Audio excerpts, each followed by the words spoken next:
Hey guys, tonight we're plunging headfirst into the glitzy, gold-plated, slightly musty-smelling world of the filthy rich in 1900s London.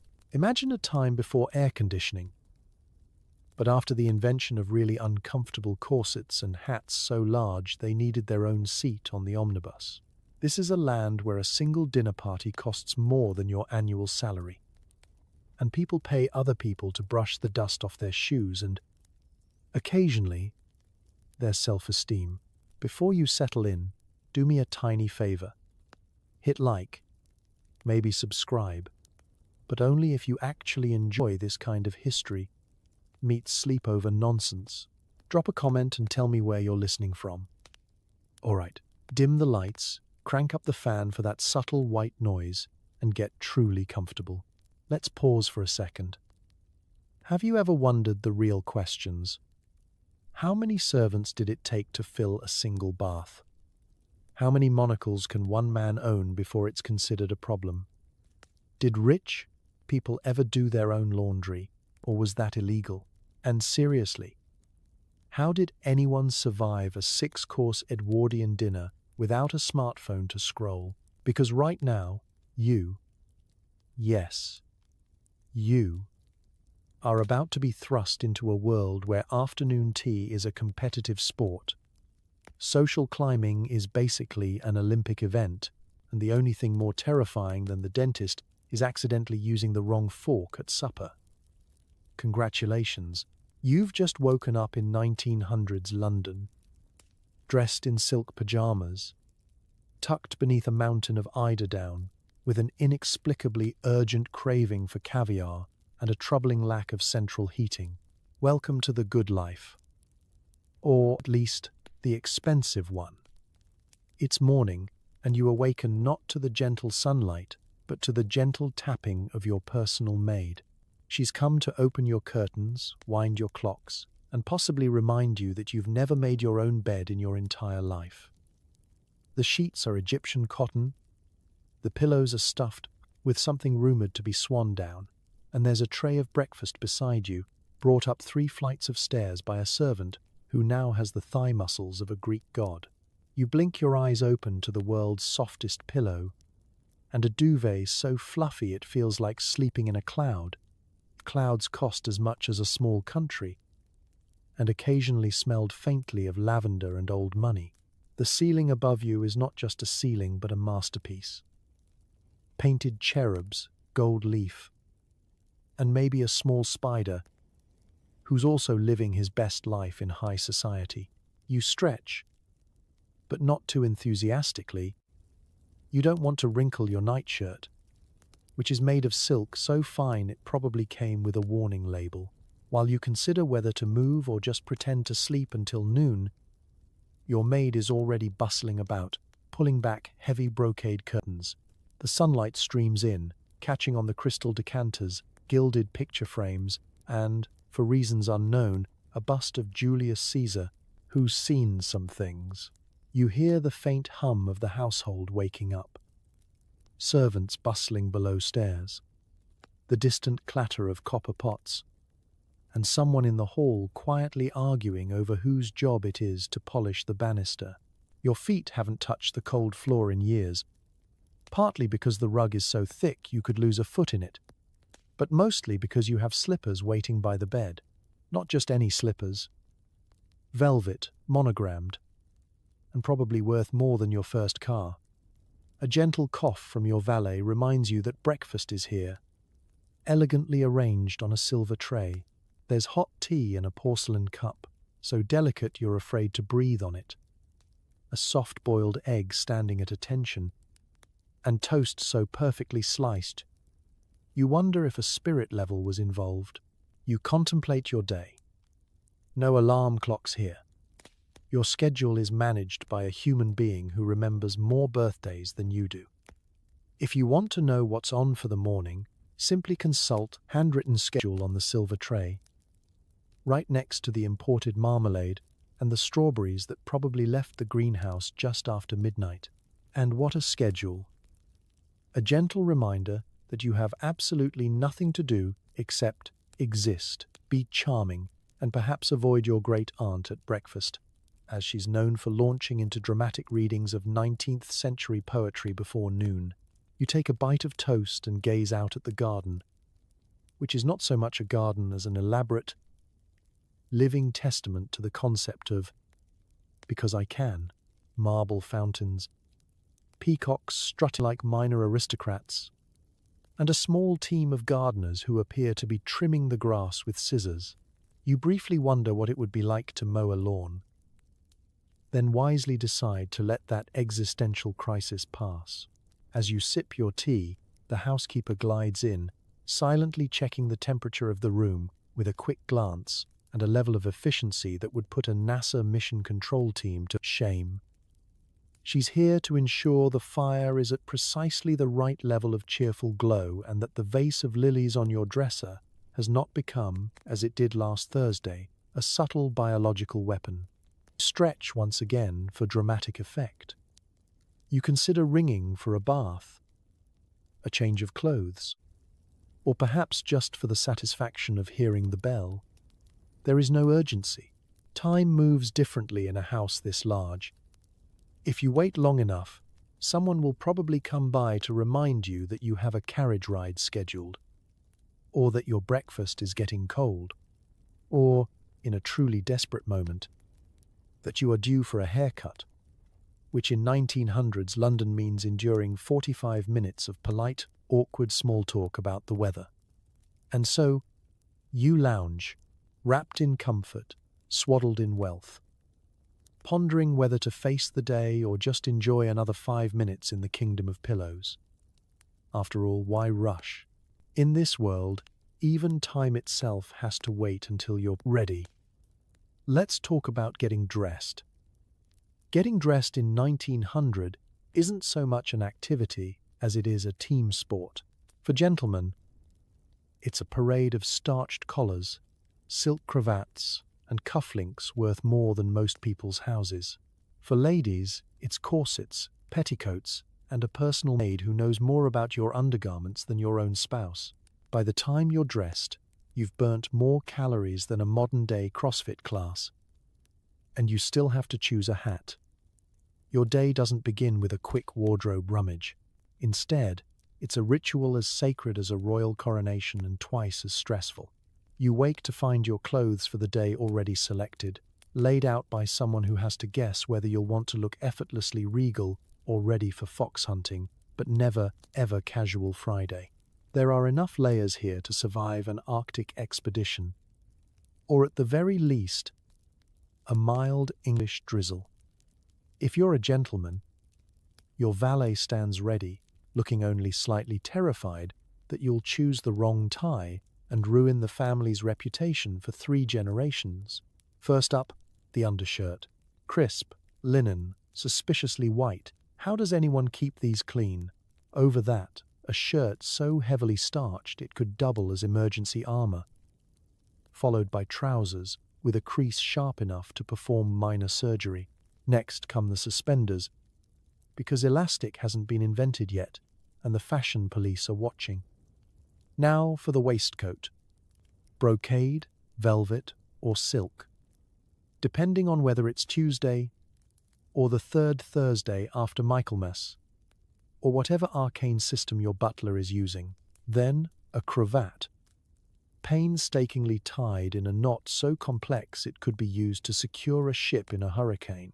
By this point, you're starting to overheat, but don't worry, there's still a morning coat, a tailcoat, or possibly both. It's like assembling a suit of armor made entirely of fabric, buttons, and the faint smell of cologne. Of course, your shoes must be polished to a mirror finish, which is thankfully not your job. You have a man for that, and possibly a backup man in case the first man's moustache is insufficiently waxed. Cufflinks are inserted. Hair is brushed with military precision, and a watch chain dangles artfully, just in case anyone doubts that you have somewhere important to be, or at least somewhere important to loiter. For ladies, the process is even more elaborate. First, the chemise, a soft linen slip to separate your body from the armor to come. Then, the corset, engineered by someone with a grudge against lungs. Your maid is an expert, lacing you in with the kind of force usually reserved for restringing a tennis racket. You learn the true meaning of waste reduction while also getting a crash course in controlled breathing. Next comes the petticoat, sometimes 2 or 3, giving your skirt that unmistakable bell-shaped silhouette. Hoop skirts are optional but highly recommended if you want to knock over small tables as you turn. Over all this, you add the main gown, silk, taffeta, or velvet, adorned with ribbons, lace, and buttons so tiny they require a team of skilled jewelers and possibly a microscope. Your arms are squeezed into sleeves so snug you wonder if circulation is overrated. Shoes are dainty, pointy, and designed by someone who clearly hated feet. Jewelry comes next.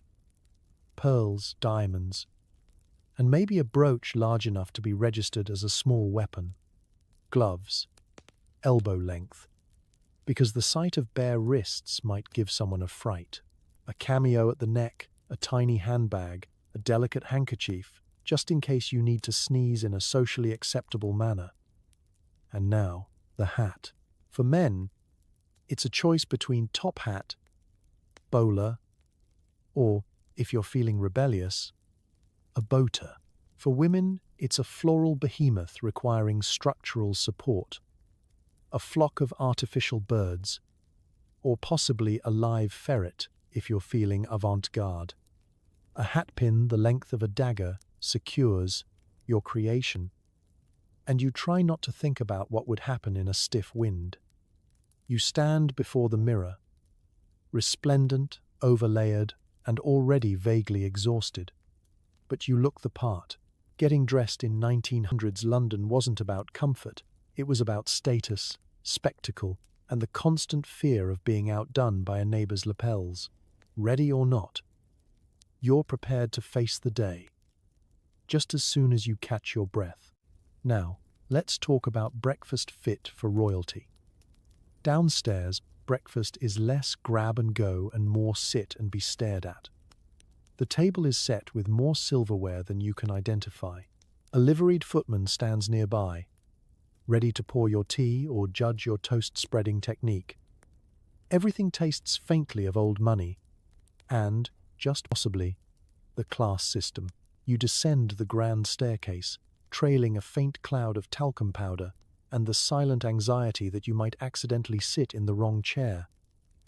Again, the dining room is less a room and more a monument to polished mahogany, floor-to-ceiling windows, and portraits of relatives who look like they haven't digested a meal since the Napoleonic Wars. Your chair is pulled out by a footman whose expression hovers somewhere between reverence and mild panic. Sitting at the head of the table feels a bit like presiding over a very polite inquisition. The table itself is a battlefield of white linen, cut glass crystal, and so many forks that choosing the right one becomes an act of courage. There are plates for eggs, plates for fish, a separate plate for toast, and, somewhere in the mix, a mysterious silver dome hiding something you're afraid to ask about. It's less a breakfast table and more an obstacle course for the undercaffeinated. Your breakfast arrives not all at once, but in stages, like an opera, only with more butter. First, there's porridge, made from oats grown on an estate your family probably forgot they owned. A footman serves it from a silver tureen, and you try to look like you appreciate the delicate texture, even though it mostly tastes like wet, aristocratic sand. You sip tea, but not before the butler lifts the pot and asks, "Will sir require milk, or is today a lemon day?" You're tempted to say, "Surprise me just to see what happens." But the risk is too great. Next, there's eggs, soft-boiled, poached, or scrambled to within an inch of their lives, depending on the day and the mood of the cook. Each egg arrives in its own tiny cup, its top neatly lopped off, as if by a surgeon with a grudge.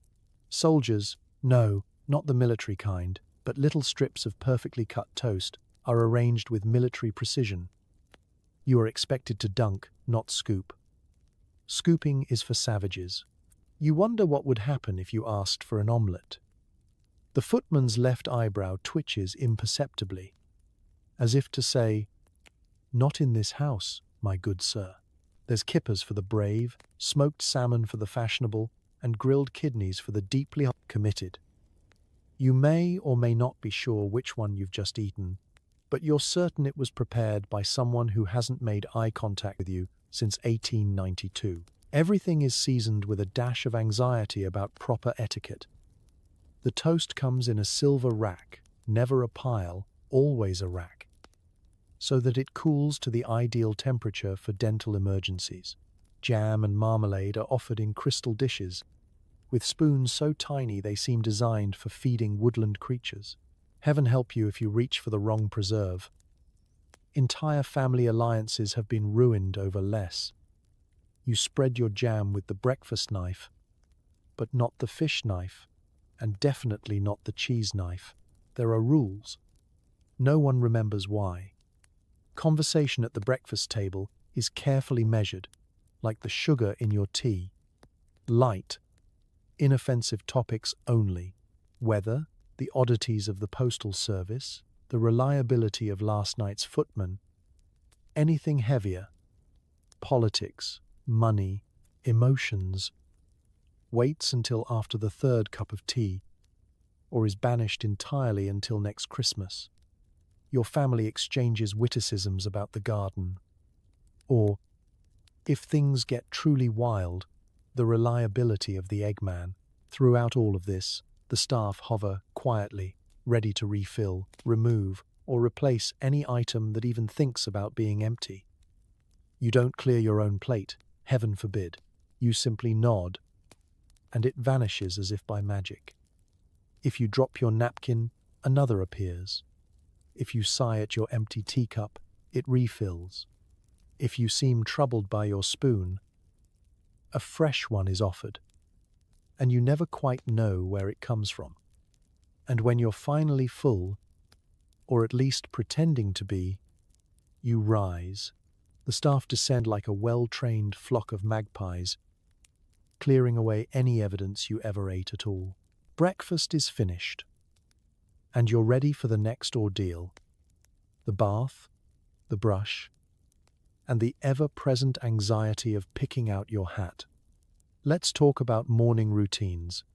Bathing is a ritual that involves several buckets, 2 servants, and a prayer that the hot water doesn't run out. Hair brushing? Not your job. Someone else does that too. Afterwards, you're spritzed with the sort of cologne that could kill a small rodent at 10 paces. And now, freshly scrubbed, you're ready to not lift a finger for the rest of the morning. Welcome to the 1900s luxury bath, a process less like washing and more like launching a small, labor-intensive spa day in your own marble-clad bathroom. Your tub sits in the center of a room so grand it has its own echo. The floor is tiled, the walls are paneled, and there's a potted fern in the corner that's seen more gossip than most newspapers. There's no running hot water yet, of course. This is the Edwardian age, not a science fiction novel, so your bath is filled, bucket by steaming bucket, by 2 men whose forearms suggest they could win a rowing contest with just a ladle.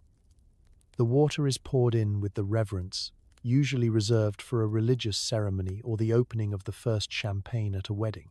There's an elaborate system to keep the water at the correct temperature. Too hot and you risk poaching. Too cold and you may as well just go jump in the Thames. Occasionally, a footman tests the water with a thermometer, but mostly, it's just a matter of tradition and superstition. You settle into the tub, which is, frankly, enormous. You wonder why it has clawed feet. Maybe so it can run away if the help ever unionizes. Soap is provided, but it's not just soap. It's French, milled, lavender, scented, and wrapped in 3 layers of imported paper. Washing your hair? That's for servants too. You sit perfectly still while someone pours a jug of water over your head, careful not to let it trickle down your back and cause a minor existential crisis. Shampoo is a concoction of oils and essences, with a scent that lingers for hours, following you like a floral ghost. Towels are warmed by the fire, fluffy as a sheep and nearly as expensive. Your bathrobe awaits, hanging on a gilded hook that probably cost more than the average annual wage. You step out, and immediately a servant appears, seemingly summoned by the sound of damp feet on tile. They wrap you, dry you, and slip slippers onto your feet, so gently you barely notice. At this point, you have not so much bathed as been ceremonially presented to yourself. On to the next phase. Hair. Whether you have an impressive mane or the beginnings of a tragic comb-over, your hair is not your problem.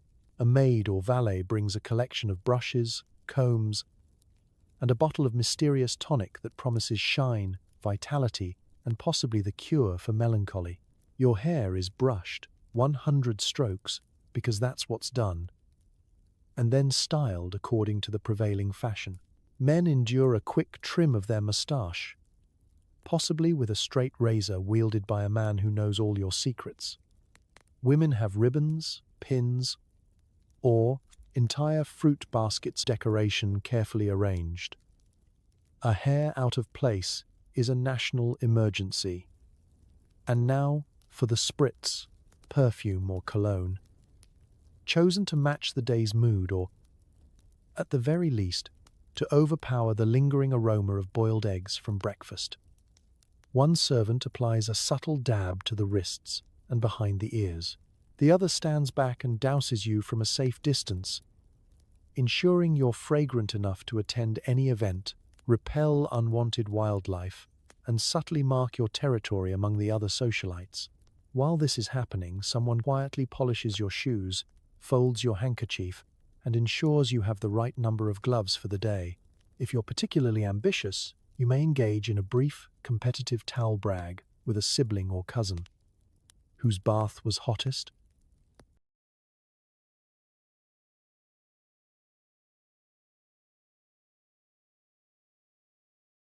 Whose soap the rarest? Who had the most buckets delivered without a single spillage? Now, perfectly washed, brushed, and perfumed, you're ready to descend upon society. Or, more accurately, to parade through your own home, making sure everyone notices you've survived another morning of aristocratic hygiene. You won't be lifting a finger for the rest of the morning. After all, exhaustion is a status symbol, and you've just survived the luxury equivalent of a triathlon. Next up, surveying your mansion, where every room is waiting to remind you just how rich you really are. Your house isn't just big, it's absurd. There are more rooms than you can count, and at least 2 you're not legally allowed to enter without supervision. Every object has a story, usually about how much it cost, or which minor royal once sneezed on it. It's not so much a home as it is a small empire with plumbing. The kind of place where the echo of your footsteps takes a full 3 seconds to come back. The entry hall alone could comfortably host a fencing tournament, a children's choir, and a fox hunt all at once. There are tapestries older than some countries, and marble busts of people no one remembers but whom you're absolutely expected to reference at dinner parties. Every hallway is lined with art, portraits of stern ancestors glaring down with the eternal disapproval of people who've never heard of deodorant. You don't walk down these halls, you glide, ideally while being trailed by a servant carrying a cushion, a shawl, or just moral support. Your bedroom? Technically it's a chamber suite, which means it comes with a dressing room, a sitting room, and a mysterious little door that opens into a staircase no one will talk about. The bed is canopied, carved, and large enough to accommodate an entire cavalry unit. You sleep in the middle, surrounded by more pillows than a bridal registry. The mattress is so plush, you may have actually lost an heirloom beneath it. There's a library, of course, floor-to-ceiling shelves filled with books you've never read, but which look excellent in the background while you pretend to be interested in Plato. A ladder on wheels glides along the upper shelves, perfect for dramatic sighing or escaping from tedious relatives. Somewhere in the corner, there's a globe so large it requires its own servant to spin it. And then there's the drawing room. An elegant trap designed to showcase wealth and host conversations that hover just on the edge of passive-aggressive. Here, tea is served with a side of judgment.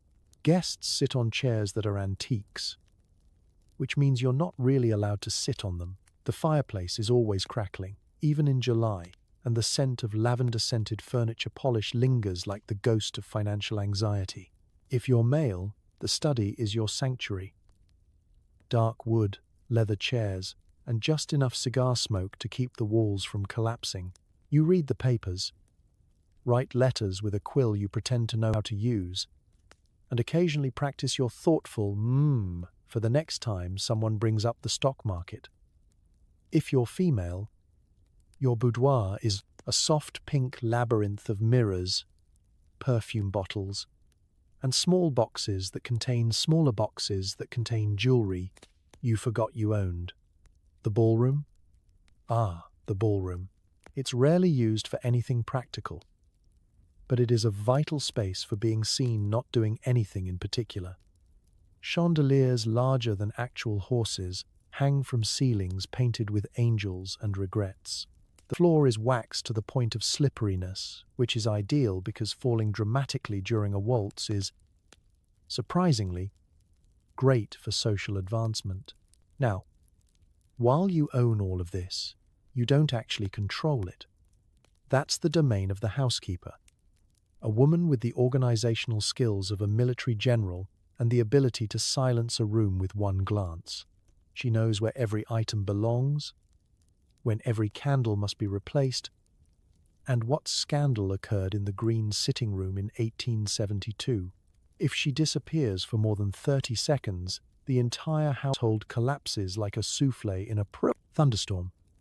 There are also entire sections of the house reserved strictly for guests you don't particularly like, but must impress.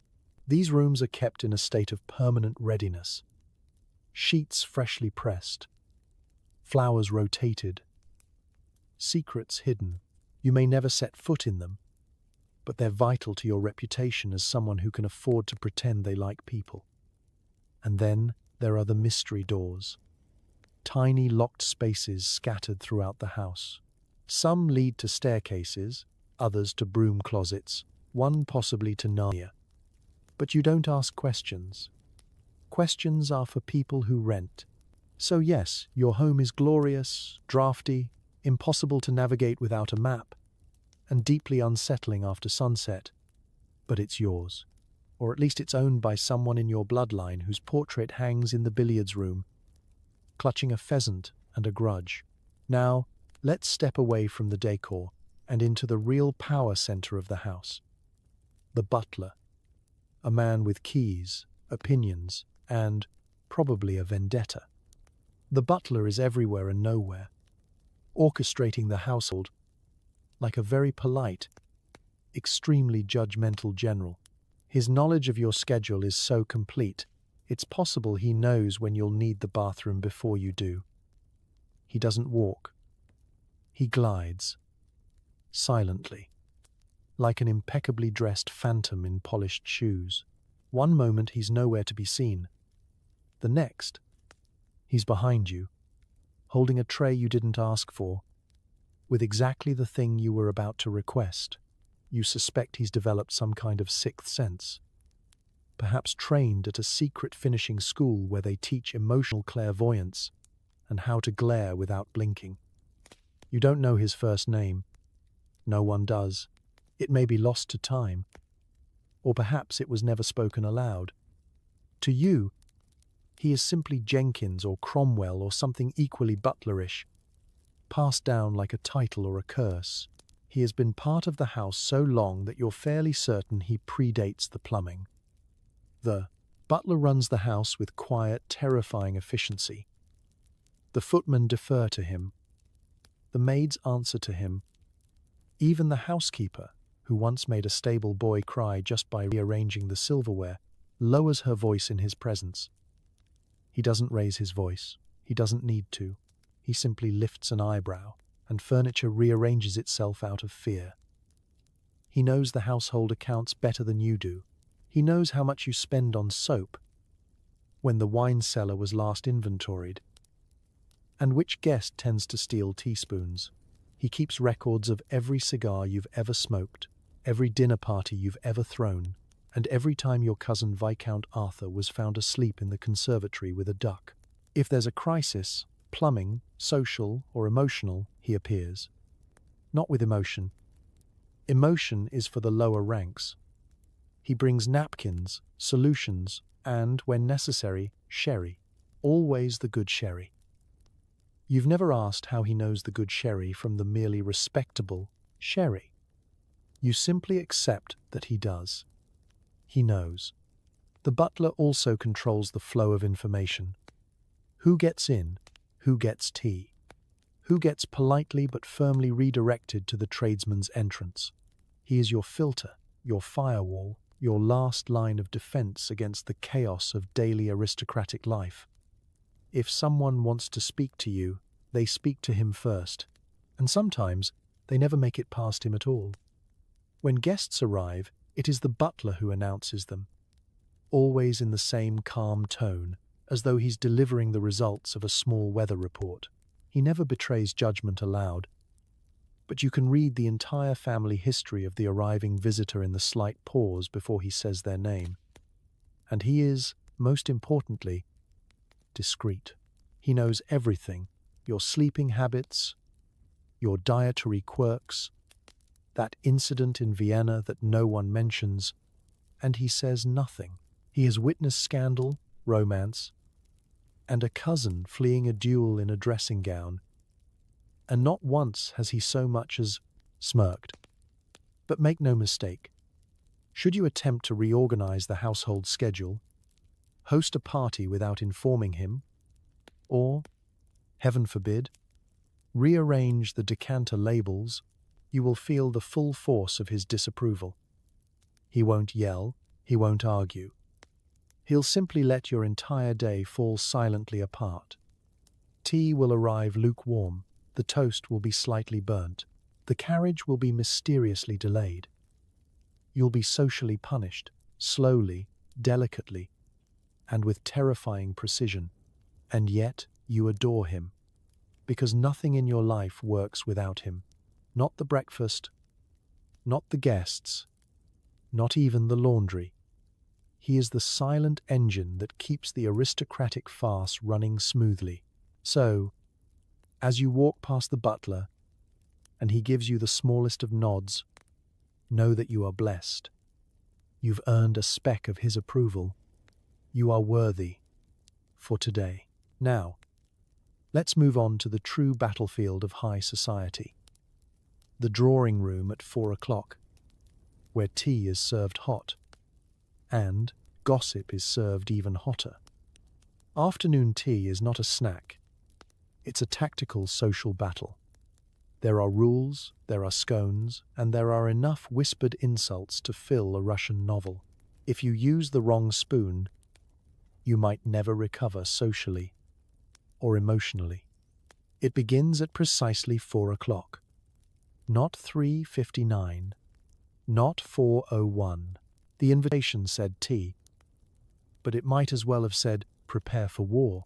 You enter the drawing room dressed for mild combat, lace, pearls, and a facial expression that says, I know what you did last season and I'm prepared to pretend I don't for now. The tea service is already laid out, gleaming and terrifying. A towering silver urn steams quietly in the corner like an anxious dragon. The teacups are delicate, rimmed with gold, and lighter than air, designed to shatter at the first sign of weakness.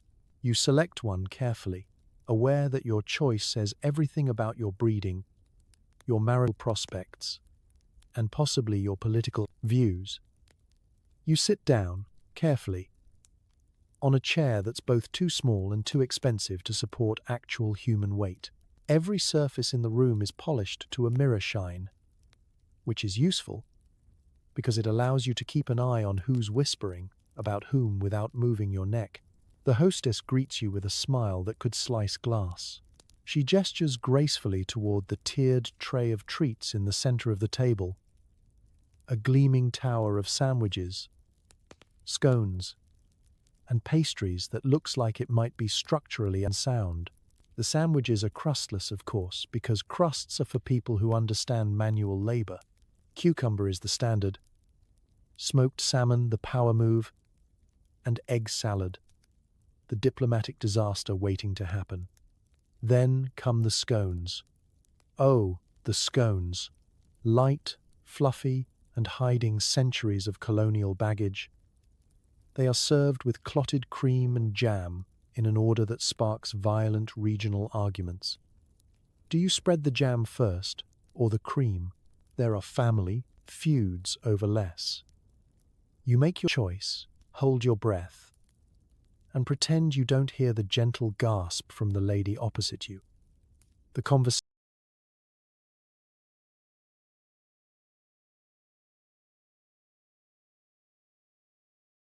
begins light. The weather.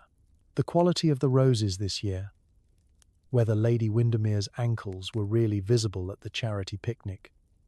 But make no mistake, every sentence is a test. Every nod is strategic. Compliments are double-edged, and small talk is just a warm-up before someone drops the name of a foreign count with reputation issues. You take a sip of tea. It's hot, bitter, and absolutely not optional. Milk goes in second, unless you're trying to appear rustic and charming, in which case you might daringly put in first. But that's a gamble. There are people who have been exiled to Devonshire for less. Meanwhile, the footman circles silently, refilling teacups and collecting secrets with the efficiency of a Victorian spy. He hears everything and says nothing. Smart man. Your hostess leans in to tell you something just between us, which means it will be relayed to 5 people before sundown. It's about Lady Effington's third son, and something to do with a governess, a violin, and an unfortunate misunderstanding involving pickled onions. You nod solemnly. You will repeat this later at dinner, as if it were delivered directly by the Archbishop. Suddenly, someone brings up the incident from last spring. The room tenses. A biscuit is dropped. A fork clinks. You don't know what the incident is, but you are prepared to nod knowingly and feign delicate concern. It is the only way to survive. As the tray begins to empty and the teapot is replaced with sherry just for medicinal purposes, the conversation begins to soften. You've made it. Your social standing is intact. You haven't insulted the hostess, misused a utensil, or spilled tea, figuratively or literally. But don't get comfortable. There's always tomorrow's tea, and next time, Lady Windermere will bring reinforcements. Now, let's step outside for a bit of fresh air and a very public display of wealth. Your afternoon carriage ride through town. Travel isn't about getting from A to B. It's about being seen going from A to B, preferably in a carriage that costs more than your average row house. You wave, you nod. You try to ignore the horse's opinion of your hat. Your coachman, whose top hat could double as a birdhouse, helps you into your carriage, which gleams with freshly polished brass and an aura of silent judgment. The wheels alone required more maintenance last week than most people receive in their entire lives. The velvet interior is soft, overstuffed, and deeply impractical for anyone over 6 feet tall. But no matter. Looking uncomfortable is part of the mystique. Outside, the world watches, children gape, shopkeepers bow. Even the pigeons seem to respect your financial prowess. You are not merely going to park. You are announcing your presence to it in grand, trotting style. Every clip-clop of the clop horse's hooves echoes your elevated status, your refined lineage, and your total inability to function without a valet. You pass through the posher part of town, where the streets are cobbled, the gas lamps are twinkling, and everyone pretends they don't see the smell. You nod at acquaintances, raise a gloved hand in greeting, and practice your most modest expression. The one that says, "Yes, I'm absurdly rich, but I'm also painfully aware of how symmetrical my cheekbones are." The carriage slows near Hyde Park, where society's elite gather to see and be seen. This is not transportation, this is theatre. You make sure the curtains are drawn back just enough to reveal your silhouette, and you pretend not to notice the lesser nobility craning their necks to get a glimpse of your lap blanket. If they're lucky, they might even spot a tasteful flash of monogrammed glove. Your horses, enormous and pristine, are part of the show. One is named after a duke, the other after an extremely expensive cheese. They are trained to trot at exactly the right speed for maximum elegance and minimum manure. The driver holds the reins with ceremonial gravitas, like he's steering a royal procession, or possibly trying to outpace the scent wafting from the fishmonger's stall you just passed. You observe your social rivals with the focus of a military strategist. Lady Breckenridge's bonnet is scandalously wide. Lord Tetherby appears to have polished his boots with actual effort, and someone's cousin is driving their own carriage, which is so gauche you may faint on their behalf. The pecking order is fluid, and one wrong plume can undo months of strategic social investment. It's not all roses, of course. There's the risk of sudden downpour, or an unwashed revolutionary throwing a pamphlet in your general direction, or worse, being stuck in traffic behind someone with fewer than 6 horses. You hide your horror behind a parasol. And yes, technically, there's the constant threat of petty theft or runaway carriages. But that's why your footman rides along on the back, mostly for security and partially to glare at pedestrians who look too comfortable. He's also handy for jumping down and beating back the occasional goose with a decorative stick. Conversation during the ride is minimal, mostly sighs. The occasional observation about how the trees seem particularly leafy this year, and coded remarks about other carriages, such as, "Ah, the Everinghams are out again." Your companion pretends to be fascinated by the scenery while discreetly keeping score of who bowed and who pretended not to see you. Eventually, you complete the circuit, having accomplished precisely nothing except being witnessed, which, in upper-class Edwardian terms, is everything. You didn't break a sweat, but somehow you're exhausted. Being a decorative member of the upper crust is surprisingly hard work. As you return home, your footman opens the door, your coachman tips his hat, and you glide back inside as if you'd just returned from conquering Rome. Now, let's head back inside to the one thing even more dangerous than a public promenade: lunch with extended family. While you're luxuriating, the staff are already 3 hours into their day, operating at a speed that could power a small city. Their job? Make your life look effortless, while quietly judging your choice in waistcoats. Let's be clear. Your morning routine, your bath, your brushed hair, your perfectly soft-boiled egg, all of that required at least 6 people and a mild violation of labor laws.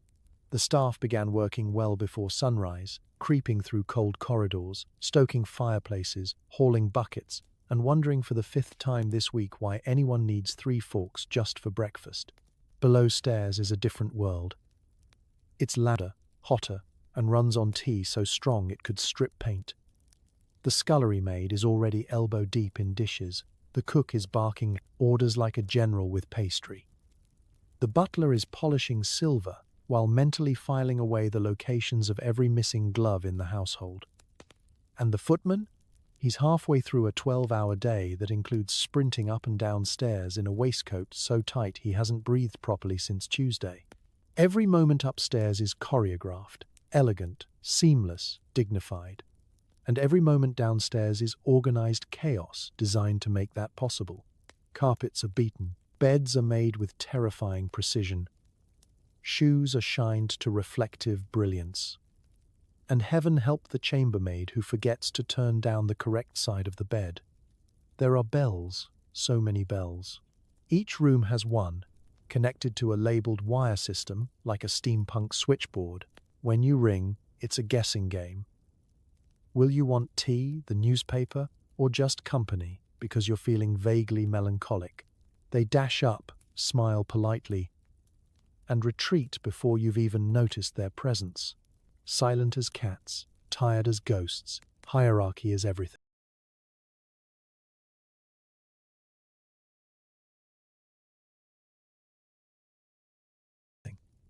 The butler reigns supreme, but the housekeeper rules with iron discipline and a starched collar. Maids answer to her, footmen answer to him. The kitchen staff answer only to the cook, who answers to no one except perhaps the queen, and even that's debatable. Everyone knows their place, because stepping outside it, even by a napkin's width, could cause a scandal that makes its way to the morning paper. Despite the rigid rules, there's an entire soap opera unfolding in the servants' quarters. Unspoken crushes, lifelong feuds, a secret stash of biscuits hidden behind the mop bucket. Someone's been sneaking out past curfew. Someone else has borrowed the master's cologne for a night out and is praying no one notices. And all of it happens beneath your finely polished floorboards.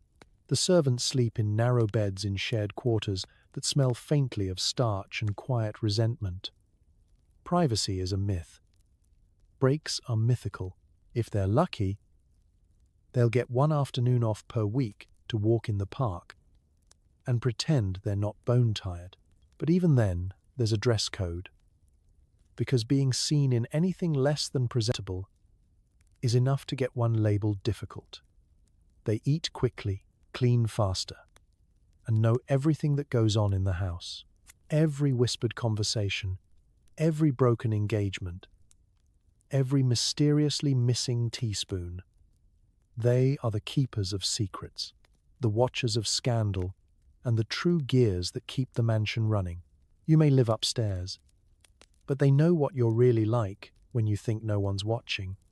And yet, most of them will stay, because it's steady work, because it's better than the factory, because, in a strange way, there's pride in mastering this world. In knowing that the silver sparkles, the beds are crisp, and the guests will marvel at how effortless it all appears. So the next time your tea arrives piping hot, your cravat is folded just so, and your gloves are mysteriously exactly where you left them. Remember, somewhere downstairs, someone is already 3 tasks ahead of you, sipping cold tea and quietly wondering how on earth you managed to spill jam on the ceiling. Now, let's shift gears from silent servitude to high society, where this evening's entertainment involves gowns, gossip, and a dinner party with more forks than sense. Every night is a new party. There's dancing, champagne, and the ever-present fear that you'll forget someone's name or accidentally marry a cousin. Your feet hurt, your wallet doesn't, and the invitations never stop. The social calendar isn't just full, it's bursting at the seams, a relentless sequence of soirees, balls, and luncheons with seating arrangements more complex than diplomatic negotiations. If you skip one, you're snubbed. If you attend them all, you risk gout. You live in a state of permanent polite exhaustion. Tonight's event? A charity gala in honor of something very worthy, though no one can quite remember what. The important thing is that Lady Maltravers will be there, and she once hinted she might bequeath a tiara to anyone who can complete the quadrille without fainting. Stakes are high. Your carriage pulls up to the grand estate of whichever distant cousin is hosting, and you are immediately assaulted by the scent of lilies, perfume, and barely disguised competition. Footmen in powdered wigs open the doors with synchronized precision, and you glide inside, attempting not to trip over your own hem or someone else's lapdog. Inside, the chandeliers glitter like judgmental stars, and the ballroom hums with gossip disguised as small talk. The air is thick with expectation and hair powder. You take a glass of champagne from a passing tray, unsure whether to sip it, swish it, or merely use it as a prop to look interested. The first dance begins, and the orchestra launches into a waltz so dramatic it might summon rain. You're paired with someone who claims to have royal blood and the conversational skills of a boiled carrot. You twirl, you nod. You try not to tread on anyone's train, especially not Lady Ashcroft's, which seems to have its own gravitational pull. Between dances, you're cornered by a baroness with firm opinions on gooseberry preserves. You nod sagely and offer a neutral yes, gooseberries, while mentally retreating into the safe fantasy of tripping on purpose just to escape. A waiter appears with a tray of canapés that look like architectural models and taste like antique upholstery. You eat too to be polite and immediately regret both. A scandal is brewing near the punch bowl. Someone's niece arrived with the wrong chaperone. Gasps ripple through the room like polite thunder. You make a mental note to casually mention it tomorrow, ideally with just the right amount of concern and delight. You sneak out to the terrace for a breath of air and find yourself flanked by people also pretending to need air. Out here, secrets are traded like playing cards. Who's secretly engaged? Who's secretly bankrupt? Who's secretly growing a beard? It's all very delicate. Back inside, the hostess announces a group game. The horror, it's some Edwardian nonsense involving ribbons, blindfolds, and awkward laughter. You participate because declining would mark you as a joyless heathen. You survive with your dignity mostly intact, and only one bruise from a misjudged curtsy. Later in the evening, as the string quartet transitions to something vaguely scandalous by Strauss, people begin to peel away. You collect your wrap, say your farewells, and endure 10 minutes of air-kissing and whispered promises to call on each other sometime next week, which everyone knows means never, unless I'm desperate. Back in your carriage, you remove your shoes with a sigh that's half relief, half existential dread. Tomorrow brings another invitation, another outfit, another carefully choreographed descent into the chaos of upper-class social maneuvering. You didn't choose this life, but you did RSVP. Now, let's slip into something even more dangerous than the dance floor. The world of courtship and arranged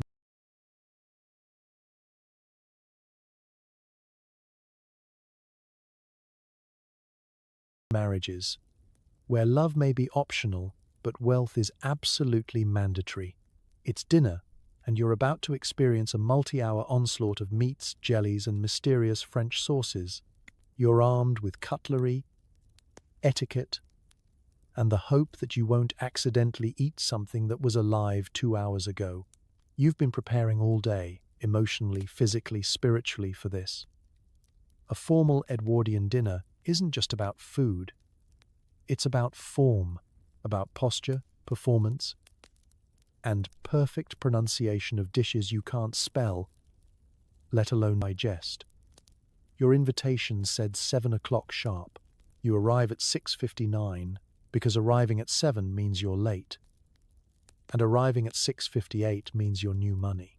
The dining room is candlelit and intimidating. The table stretches so far you're not sure if the person at the other end is your cousin or a wax figure. Silver gleams, china clinks. The floral centerpiece appears to be sentient. Your place setting includes no fewer than 9 forks, each threatening to expose your lack of classical training. You choose one at random and immediately regret it. The first course is soup, which is fine except it arrives at a temperature typically reserved for magma. You sip cautiously, pretending not to notice the bead of sweat forming at your temple. The footman, sensing weakness, immediately refills your bowl. Next comes the fish course. It's elegantly presented and swimming in a sauce that might be wine, might be regret. You try to recall if the fish fork is the one with the scalloped edge or the one shaped like a tiny trident of anxiety. You make a guess, The butler blinks once, slowly, and you know you've failed. Conversation flows as delicately as the gravy, thick, rich, and sometimes best avoided. You're asked your opinion on opera, foreign trade, and the recent scandal involving a duke, a goose, and a misplaced monocle. You respond with nods and vague agreement, trying to focus on the game dish you've just been handed, which looks like it could leap off the plate and make a run for it. You smile, you chew, you pray. By the fifth course, the wine is doing its job. You no longer care what you're eating, and your confidence with cutlery is bordering on reckless. You reach for the asparagus tongs with a flourish that could earn applause or a duel. The gentleman beside you discusses inheritance taxes with the same intensity most people reserve for life-saving surgery. At some point, someone proposes a toast. You rise, glass in hand, unsure whether you're saluting the king, the cook, or the concept of indigestion. The speech is long, the clapping polite, and the dessert delayed as a result. When the pudding finally arrives, it's engulfed in flames. You attempt not to flinch. This is normal. Fire is just flavor, apparently. You've now reached the cheese course, which smells like something that should be handled with gloves. Your neighbor offers you a slice with the enthusiasm of someone distributing precious heirlooms. You accept it, mostly to be polite, and wash it down with port strong enough to reset your family tree. Dessert wine follows, then coffee, then a thin mint that seems oddly sinister, like the final boss of the evening. You're full, bewildered, and not entirely sure how you ended up with pâté on your cuff. When the meal finally ends, the ladies retire to the drawing room to discuss fashion, family, and the deeper implications of embroidery. The gentlemen linger at the table where brandy is poured and cigars are lit with the air of men who know they're about to lose at cards. As you stand to leave, you realize you survived. 12 courses, 3 minor etiquette infractions, 1 possible poisoning. You are victorious. And now, as you wobble into the drawing room, still clutching a napkin like a white flag, it's time to talk marriage. Not yours, of course, just everyone else's strategically. Every outing is a chance to show off. Diamonds, feathers, and gowns that require a small team to keep from catching fire on the nearest candelabra. It's not fashion, it's competitive economics. You don't get dressed, you get assembled. Your wardrobe is less of a closet and more of a vault, guarded by a lady's maid with nerves of steel and opinions stronger than your morning tea. Today's look? Effortless opulence, which translates as 17 pounds of silk, imported lace from Belgium, and a hair ornament that technically violates local bird protection laws. You begin the ritual with layers, petticoats first, then corset, tightened until your spine considers filing a complaint. A bustle is strapped on to enhance your elegant curvature, which is code for you now, take up twice the space and can't sit without assistance. Then comes the gown itself, lowered over your head like an ecclesiastical ceremony. There is swishing, there is fluffing. There is fabric engineering so complex it could qualify as light architecture. For men, things are only slightly less tragic. A tailcoat that creaks ominously at the shoulders. A starched shirt so stiff it could walk out on its own. Cravat folding is a dark art involving mirrors, prayer, and the unspoken fear of asymmetry. And heaven help you if your waistcoat doesn't match your gloves, again. Once clothed, you accessorize. And by accessorize, we mean you weaponize. Jewels are selected not for taste, but for shock value. Diamonds the size of molars, emeralds that could guide ships, pearls strung into garlands long enough to double as lassos. There is no such thing as too much, only not quite enough to make Lady Beckingsworth cry. You slide on gloves made from some poor creature's underbelly and select a fan Ivory if you're feeling restrained, mother of pearl if you're feeling dangerous. Fans are crucial. They don't just cool you, they communicate. A flick means boredom. A flutter means gossip. A snap means someone's about to be socially eliminated. Shoes? Optional, really, since they'll never be seen under 6 feet of taffeta. Still, you wear satin slippers embroidered with silver thread. Delicate, uncomfortable, and guaranteed to fall apart by midnight. Which is fine, because your footman carries a spare pair, of course. Your final step. Scent, not a dab, not a mist, a cloud. The fragrance must enter the room before you do and linger for hours afterward. Floral, citrusy, and just faintly reminiscent of wealth, power, and a willingness to duel over glove etiquette. Once dressed, you descend the stairs with the slow majesty of a glacier, aware that every inch of your appearance is being judged by the house, staff, the cat, and possibly the ghost of your great-grandmother, who died of corset-related injuries. You must walk with grace, glide with elegance, and most importantly, not sweat. Sweat is for peasants and actors. At the event, fashion is the opening move in a much larger game. You arrive and immediately begin evaluating the opposition. Someone else wore feathers, yours are taller. Someone else wore diamonds, yours are heirloom. Someone showed up in last season's cut, they are dead to you. You exchange greetings like fencers sparring with rapiers. Compliments laced with venom. Oh, how bold of you to wear crimson this late in the year. Isn't that necklace similar to the one they auctioned off after the Duchess's bankruptcy? Every smile is a battlefield. Every glance, a skirmish. You sit stiffly through supper, adjusting your neckline precisely 1.2 centimeters every 15 minutes to maintain visual dominance. You pretend to sip your consommé while angling your ring hand just enough to catch the candlelight and everyone else's envy. Because here, wealth isn't private, it's a parade, and you are the float, the marching band, and the pyrotechnics. Now, let's drift toward the quiet conclusion of the day where, after all the flexing, feasting, and feigned laughter, you're finally allowed to collapse into a bed large enough to require its own postal code. The social season is a gladiatorial sport in lace and pearls. You're not just meeting people, you're strategizing alliances, trading family secrets, and, if all goes well, landing someone with a title and an excellent portfolio of coal mines. Welcome to the season. A months-long social meat market disguised as an elegant whirl of garden parties, luncheons, and masked balls. If you are young, titled, or even just vaguely marriageable, you're expected to attend every single event, smile until your cheeks cramp, and pretend you're not actively hunting down a financially viable mate like a well-dressed shark in lace. Debutantes are launched into society with the grace of a cannonball.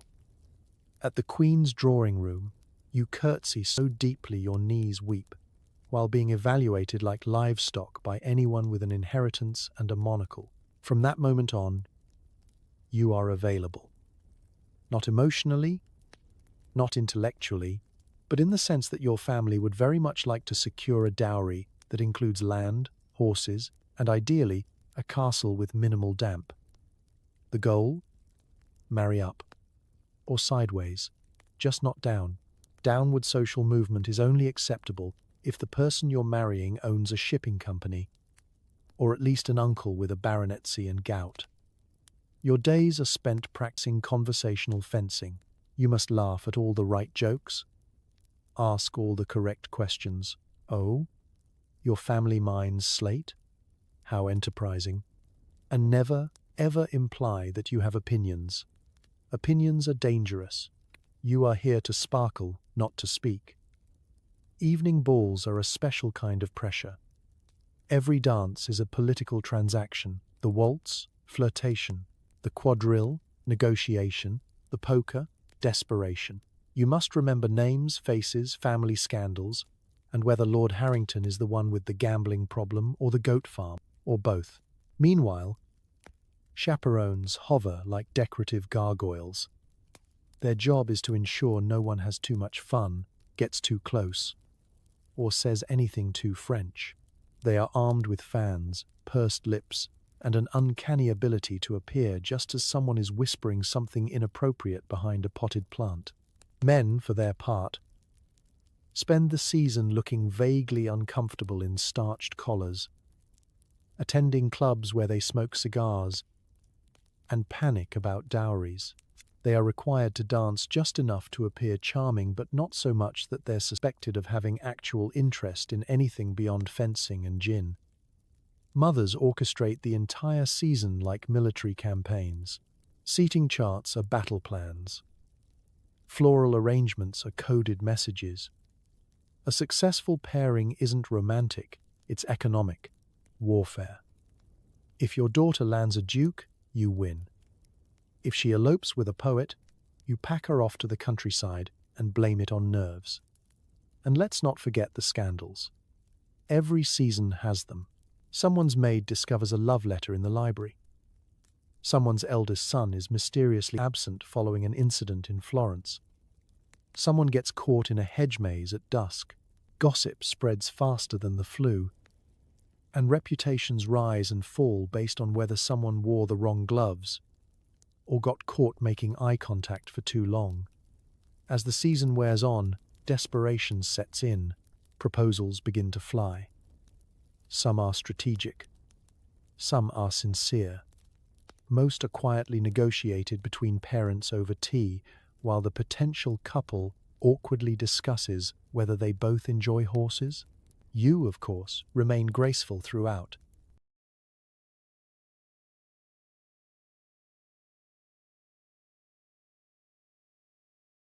Whether you accept a proposal, deflect it, or dramatically faint during one for effect, you have maintained your composure, your fan technique, and your carefully curated social status.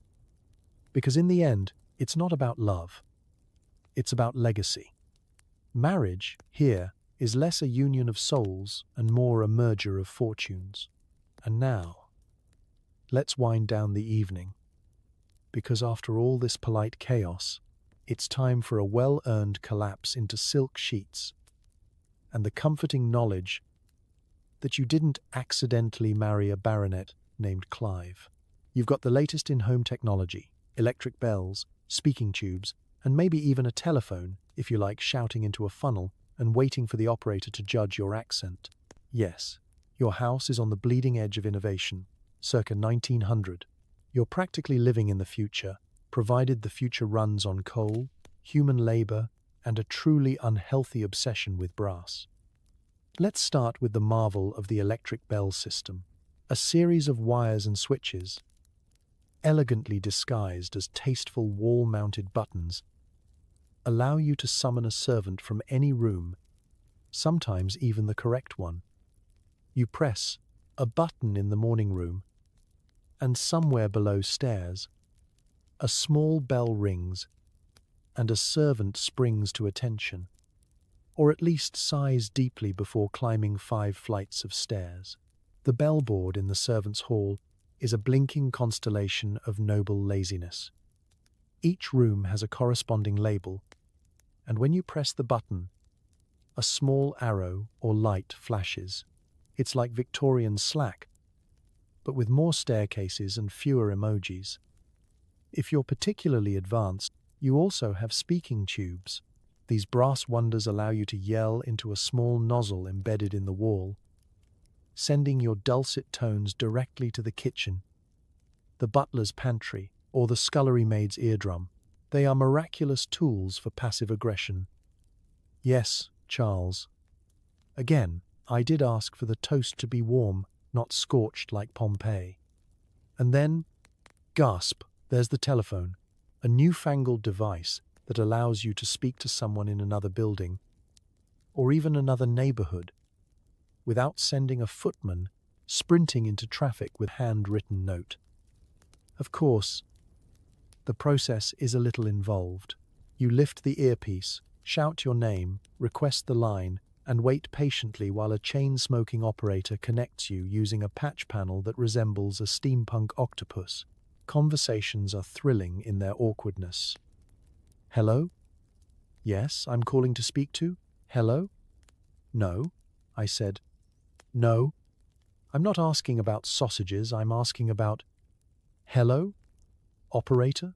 Eventually you give up and send a note anyway. Other household marvels include the coal-fired water heater. It promises instant hot water, which is only true if your definition of instant involves a servant lighting a fire at 4 a.m. and tending it like a sacred temple flame until your bath is tepid and full of ash.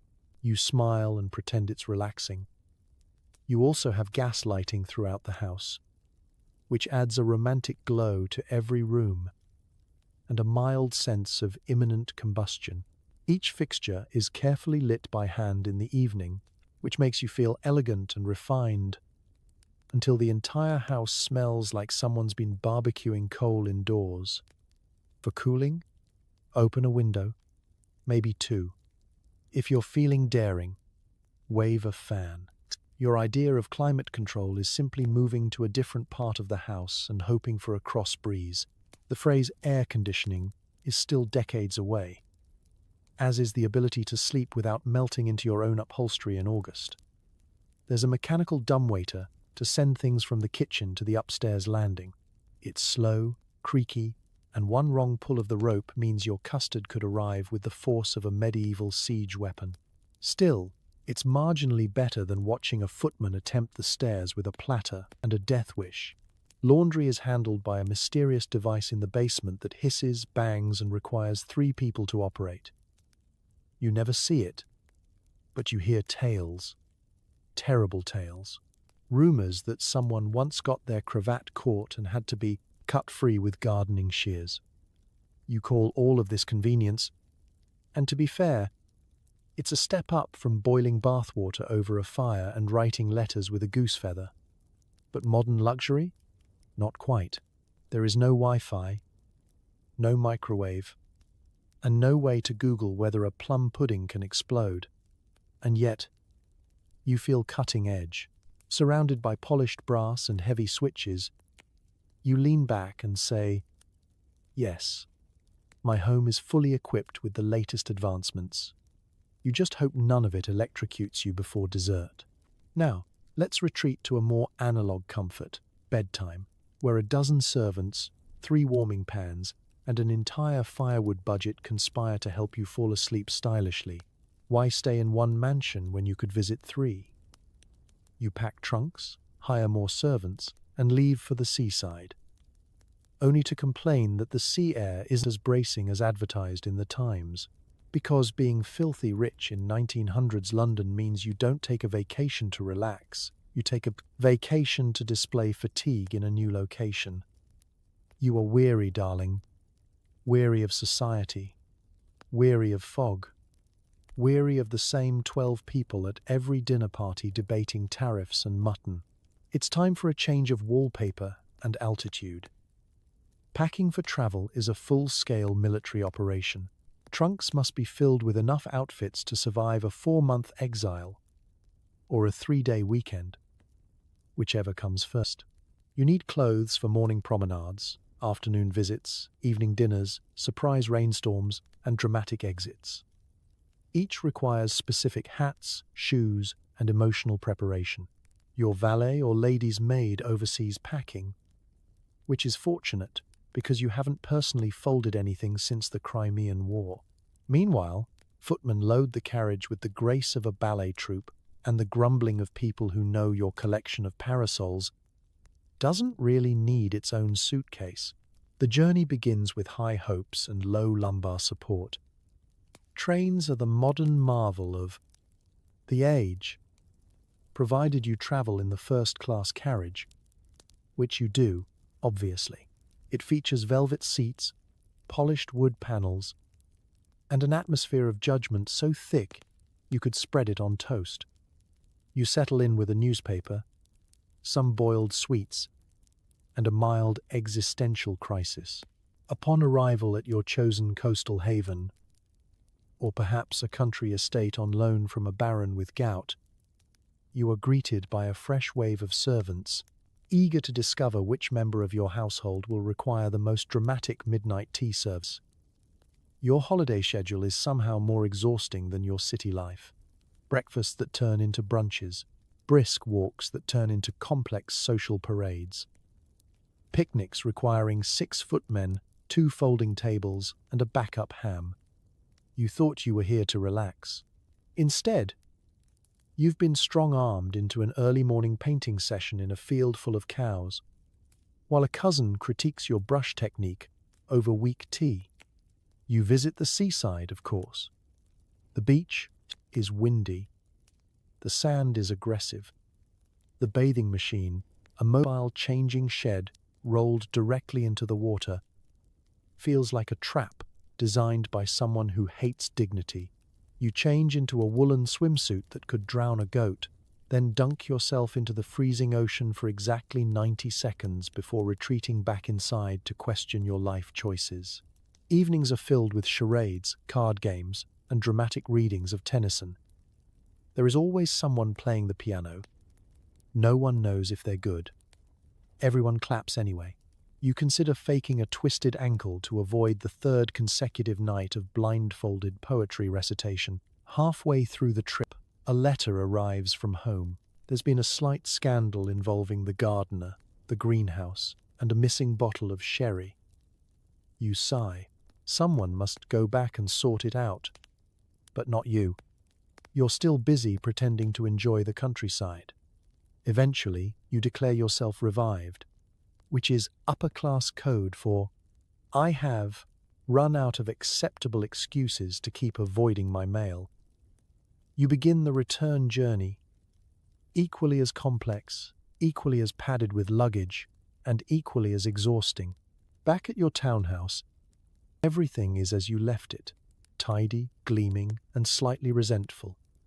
You unpack, bathe, and sit in your drawing room, wondering aloud why you ever left in the first place. But give it a week. You'll be bored again. And the Highlands have been so restorative this time of year. Now, let's get ready for the final luxury of the day. Sleep. But not before being gently fluffed, tucked, and warmed by a small fireplace the size of your self-awareness. Your doctor is impeccably dressed and absolutely convinced that leeches are a good idea. You sneeze, and 3 different people offer a remedy involving mustard plasters and fainting couches. Welcome to elite Edwardian healthcare, where the bedside manner is lovely, but the science is pending. You've got access to the best medical minds money can buy. Unfortunately, they're still enthusiastically prescribing arsenic, vigorous rubbing, and something called tonic wine that's 80% alcohol and 20% wishful thinking. Your physician arrives promptly at noon, top hat slightly askew, carrying a medical bag filled with instruments that wouldn't look out of place in a blacksmith's shed. He speaks with the slow confidence of a man who once studied anatomy. Briefly, in a pub, you describe your symptoms: fatigue, chills, a mild cough, and he nods solemnly before diagnosing you with nerves, melancholia, or an excess of wind. His solution? Bleeding. Always bleeding. Either via leeches, natural and soothing, or a small incision just behind the ear, because apparently that's where all your bad decisions are stored. You try to object, but he's already preparing a bowl and humming a waltz. If that doesn't work, you'll be prescribed a concoction of laudanum, camphor, and powdered bark that's guaranteed to make you forget not only your illness, but your own name.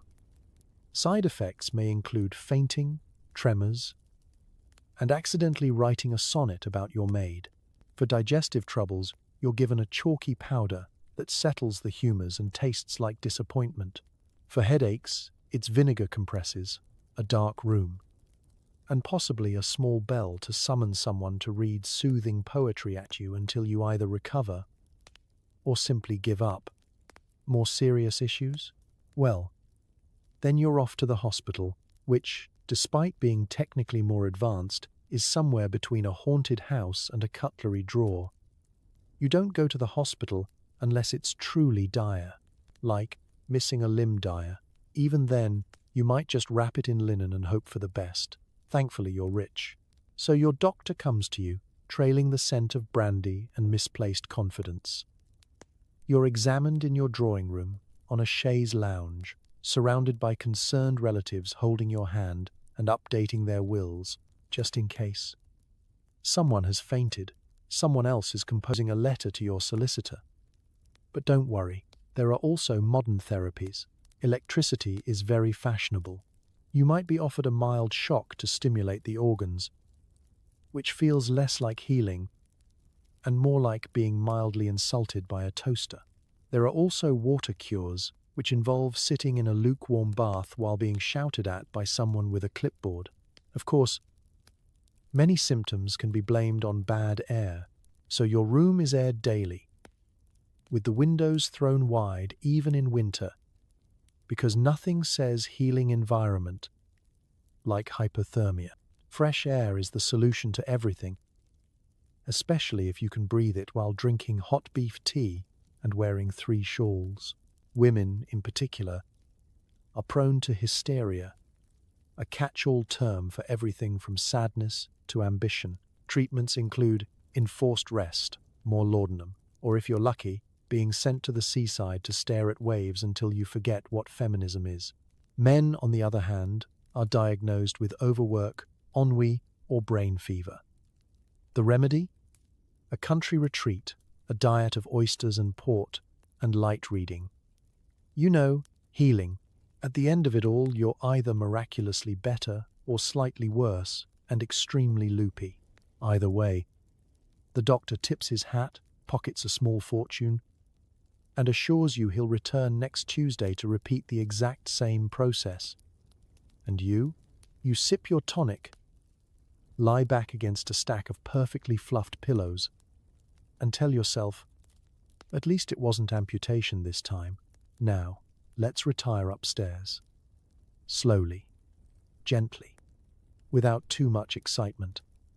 Because the only thing more important than good health in 1900s London is beauty sleep. For men, the club is a refuge. All male, all smoke, and almost entirely dedicated to doing nothing but drinking and complaining about the weather and taxes they don't pay. Welcome to the Gentleman's Club. Your escape from responsibility, emotional expression, and any risk of hearing the word laundry. Nestled in one of the leafier parts of London, behind imposing stone pillars and a door that opens only for those with the correct amount of boredom and waistcoat embroidery, the club is your sanctuary of strategic inaction. The decor is mahogany heavy. The curtains are thick enough to smother a revolution. The lighting is dim, not for ambiance, but to hide expressions of accidental enthusiasm. A roaring fireplace glares in the corner. It's not clear if it's been lit for warmth or just to discourage any idea of leaving. You enter and nod solemnly at the doorman, who nods back with exactly the same expression he's worn since 1874. You shed your coat, hand it off to a valet who will later fold it with monastic reverence, and proceed into the main lounge. This is where empires go to slouch. The air is a potent mixture of cigar smoke, brandy fumes, and Victorian self-importance. Somewhere in the back, a retired colonel is muttering about the Crimean War, possibly to himself. 2 dukes sit near a window, playing chess with such intensity you suspect neither remembers the rules. No one is smiling. That would suggest optimism, or worse, happiness. You take a seat in a tufted leather chair, so well worn it may qualify as a family heirloom. A waiter silently appears, offers you a glass of something aged, brown, and at least 40% proof. You accept without asking. The first rule of the club: never ask questions that might lead to answers.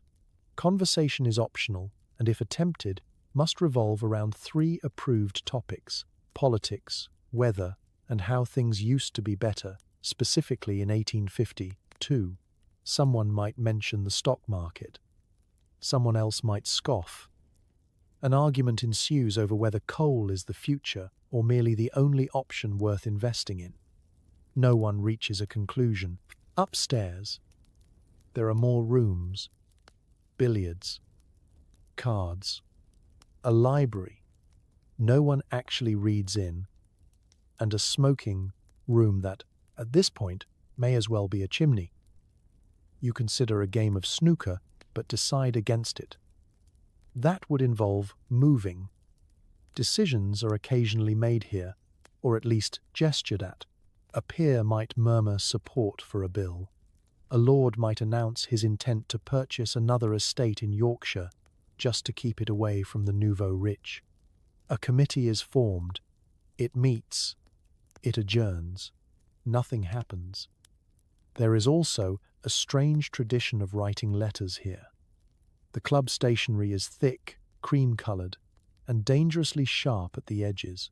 You draft a note to your solicitor about refinancing your hunting lodge, then another to your tailor requesting softer cuffs.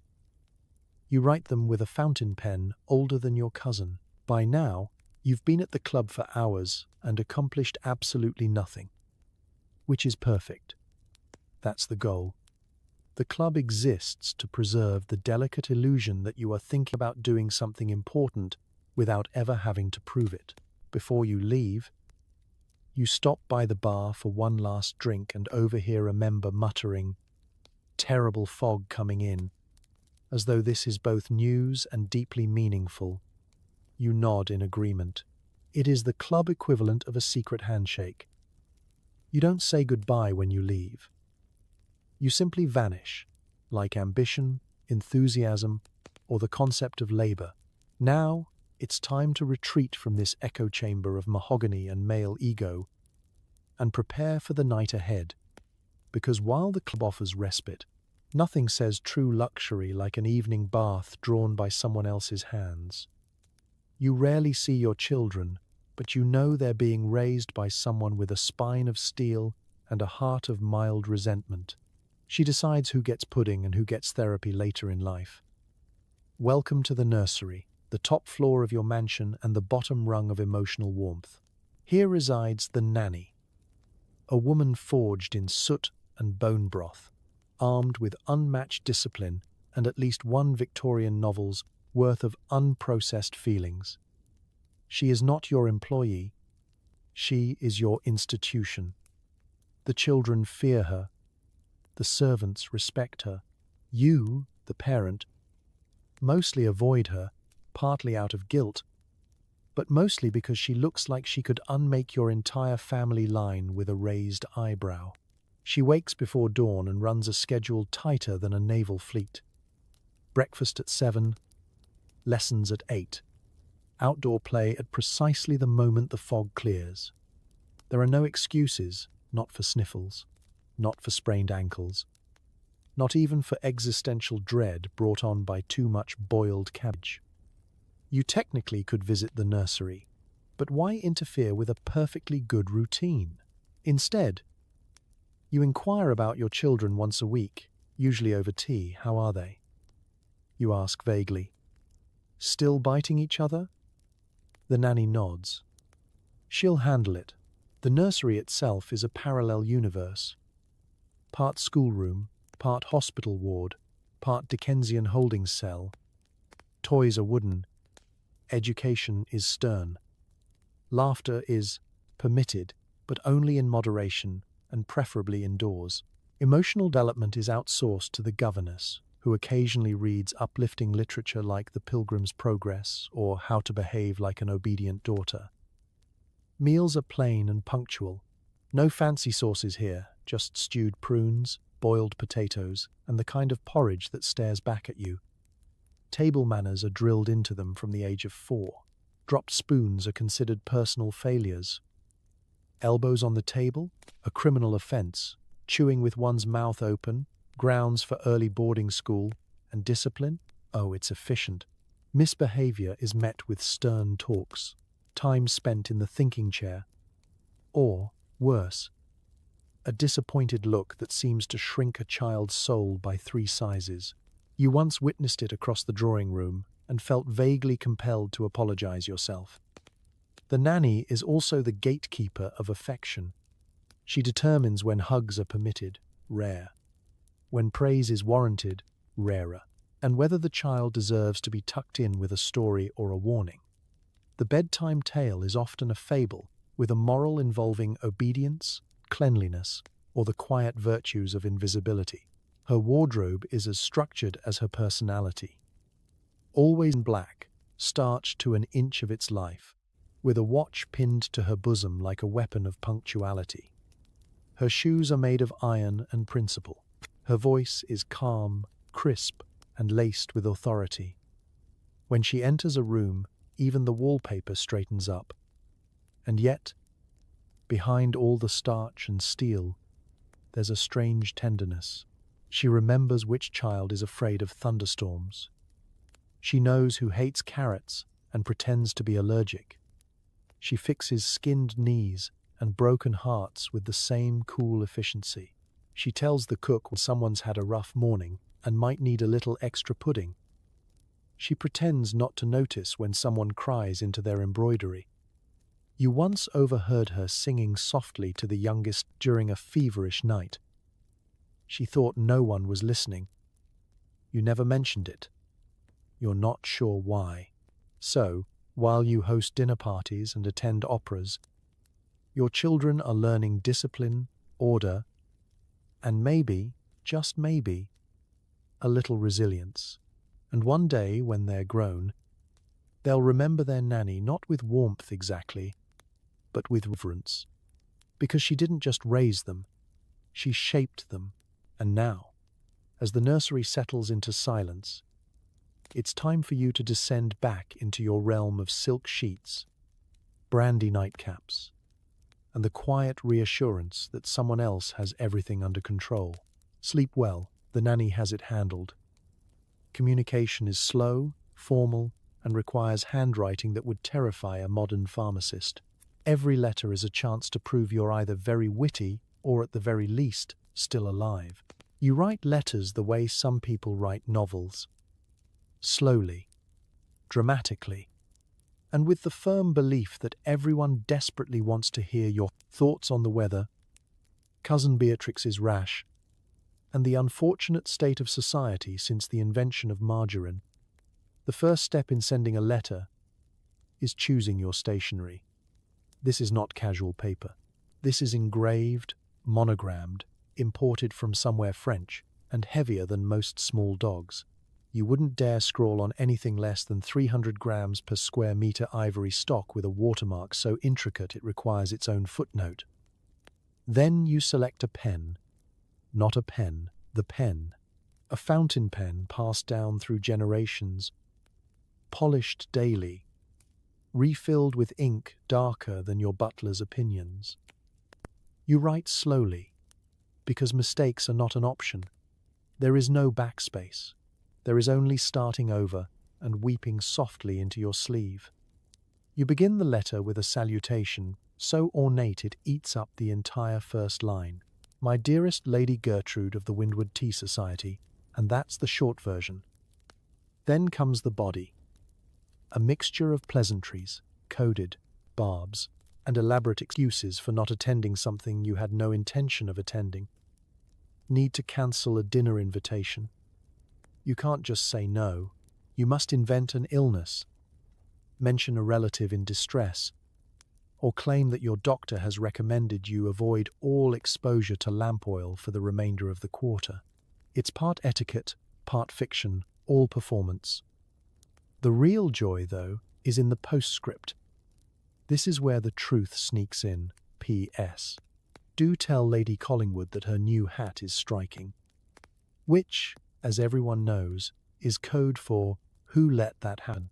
Once your letter is finished, it's sealed with wax, because nothing says urgent like waiting 10 minutes for melted resin to harden. You then summon a footman who takes it to a mail coach, which delivers it to the post office, which might deliver it to the correct person sometime this month. Or not. Mail is a gamble. and your envelope may spend a week beneath someone's cheese wheel before being noticed. 4. Slightly faster communication. There's the telegram. Ah, yes. The text message of its time. If texting cost several shillings per word and made you sound like an anxious robot. To send a telegram, you go to the telegraph office, fill out a small form in block letters, and carefully edit your message to avoid unnecessary verbs. Every word costs money. Punctuation costs more. Emotions are discouraged. A letter might say, "My dearest Margot, I cannot wait to see you again, as your presence lights up my soul like the gas lamps along Piccadilly." A telegram says, "Arriving Tues stop bring. Ham stop do not ask stop." Receiving a telegram is exciting and terrifying. It could mean a joyous birth, a scandalous elopement, or that someone's luggage has exploded in Dover. There is no in-between. The envelope arrives, the room hushes, and everyone leans in as you read aloud something like, "Sister fell again. Stop, please advise stop." For those too lazy to write and too dramatic to telegram, there are calling cards. You leave them behind like breadcrumbs, signaling to others that you called without actually having to talk. There's a whole language to it. A corner folded, you visited in person. A smudge on the edge, you're in mourning. 2 cards left. One is for the lady of the house, and the other is insurance in case the butler throws out the first. In the end, communication in 1900s London isn't about clarity. It's about ceremony, about saying things just indirectly enough to protect your reputation while still starting a full-blown feud. And with that, let's draw the curtains and let the ink dry. Tomorrow is another day filled with messages, misinterpretations, and the occasional telegram that simply reads, "Stop." Why buy a simple coat when you can have it lined with ermine and personalized with your initials, in case you forget who you are? Shopping is less necessity, more high-stakes sport. And your sport of choice, retail dominance. You don't shop for things you need. You shop for things that let other people know they're poor. You enter the shop not like a customer, but like an empress entering battle, armed with a coin purse, a scowl, and a firm opinion on French embroidery. The most elite London shops know you by name, or at least they pretend to. You're ushered in with the kind of hushed reverence typically reserved for royalty or unpredictable zoo animals. The doorman tips his hat. The clerk compliments your gloves, which you're only wearing to avoid touching anything made of common wool. Inside, it smells like expensive dust. The kind of dust that has known velvet and silence. Every surface is polished. Every display is deliberate. A single glove sits on a velvet cushion. A hat floats on a mannequin head with better posture than most aristocrats. A handbag stares at you like it knows your secrets and will reveal them for the right price. You begin in accessories, because accessories are where taste becomes tactical. Parasols trimmed in lace, so fine it's considered weaponized. Calling card cases made from mother of pearl and at least one endangered species. Fans, everywhere, each one whispering, "Look how rich I am." And also, "I'm overheating." Then, to the garments, you are shown bolts of fabric, each one imported, inspected, and unreasonably textured. You run your fingers across Indian silk, Scottish tweed, and something that allegedly came from a camel, though no one will explain how. The clerk smiles as you frown at the color swatches.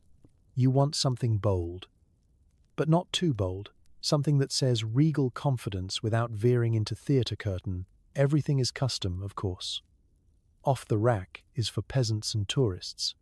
A tailor is summoned from the back with a tape measure and a demeanor that suggests he once fitted a bishop and never recovered. Measurements are taken. Phrases like imperial bust line and acceptable flare are used. You don't ask questions. You just nod. Then comes the monogramming.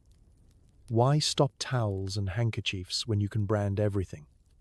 nightgowns, coat linings, shoe soles. If it can hold thread, it can hold your initials. You briefly consider monogramming your footman's back, just so no one else accidentally claims him at a ball. The shopping spree continues. Perfumes in bottles shaped like regret, walking sticks that double as smugness amplifiers, and gloves lined with the softest leather legally available. You buy a teacup that costs more than a miner earns in a month, not because you need another teacup, but because this one makes you feel vaguely superior to your cousin Winifred. And then, the impulse section. Pocket-sized trinkets, decorative nonsense, crystal ashtrays despite no one smoking, and silver combs for hair you no longer brush yourself. You don't want them, you need them. For the aesthetic, for the gossip, for the judgmental dinner guests. By the time you leave, you've spent enough to sponsor a small village, and acquired a mountain of packages so large it requires a separate carriage. You feel victorious, powerful, slightly dizzy from the scent of imported sandalwood and unspoken generational trauma. Back home, your new treasures are unpacked and inspected by your maid, who mutters under her breath and secretly plans to try on the gloves when you're at tea. You nod approvingly as your wardrobe expands by several feet, and your sense of financial perspective shrinks like a boiled silk scarf, because in 1900s London, shopping isn't about filling a need. It's about building a legacy of perfectly tailored coats and highly impractical objects. It's about walking into a room and knowing your earrings cost more than the piano. And now, as the sun sets and your butler folds away the receipts you'll never read, it's time to rest. After all, tomorrow there's still shoes to buy. For the horse, you don't really work, but you do attend meetings at your bank, where the most important decisions are what kind of biscuit to eat. Investments are handled by someone else, ideally a relative with a double-barreled surname, because in 1900s London, having money is a full-time job. Managing it? That's for other people. You merely glide between armchairs, nod wisely at numbers, and occasionally murmur, "Let's diversify," as if you have the faintest idea what that means. Your fortune doesn't come from labor. It comes from coal mines, railways, inherited shipping disasters, and a suspiciously well-timed marriage 3 generations ago. Money just appears. It grows in the background, like mold or scandal. You begin your workday with a short carriage ride to your financial institution of choice, preferably one with marble pillars, at least 2 oil paintings of dead men who look like they hated fun, and a foyer so echoey it makes your coin purse sound impressive. You're greeted by a banker who wears pince-nez, says indeed every few minutes, and has never visibly blinked. You're ushered into a private meeting room where the air smells like money and also mild disappointment. The banker lays out ledgers, charts, and a small silver tray of biscuits. You choose the shortbread. Classic, understated, and unlikely to crumble in your lap mid-negotiation. This is the only real decision you'll make today. The banker explains your current holdings. Investments in tea, tin, possibly giraffes. No one's entirely sure. You nod as if you've just solved the national debt. Occasionally, you lean forward to say things like, "What are the continental markets saying?" which means absolutely nothing, but sounds devastatingly informed. The highlight of your financial planning session is agreeing to open another account. No one knows why. It's tradition. You have more accounts than cousins, and like your cousins, some of them are underperforming dramatically. Back home, your correspondence includes vague updates from your man in New York, who's doing something called arbitrage and definitely charging you for lunch. You receive telegrams from your solicitor like, "Margins improving, stop, remember you own most of Surrey, stop." You occasionally pretend to read the Financial Times, folding it just so as if absorbing wisdom through your fingertips. Really, you're scanning for cartoons and making a note to invest in whatever Lord Ashcombe just sold. Because if he's bailing out, it must finally be a good idea. You also own land. Lots of it. So much, in fact, you sometimes forget about entire villages under your name.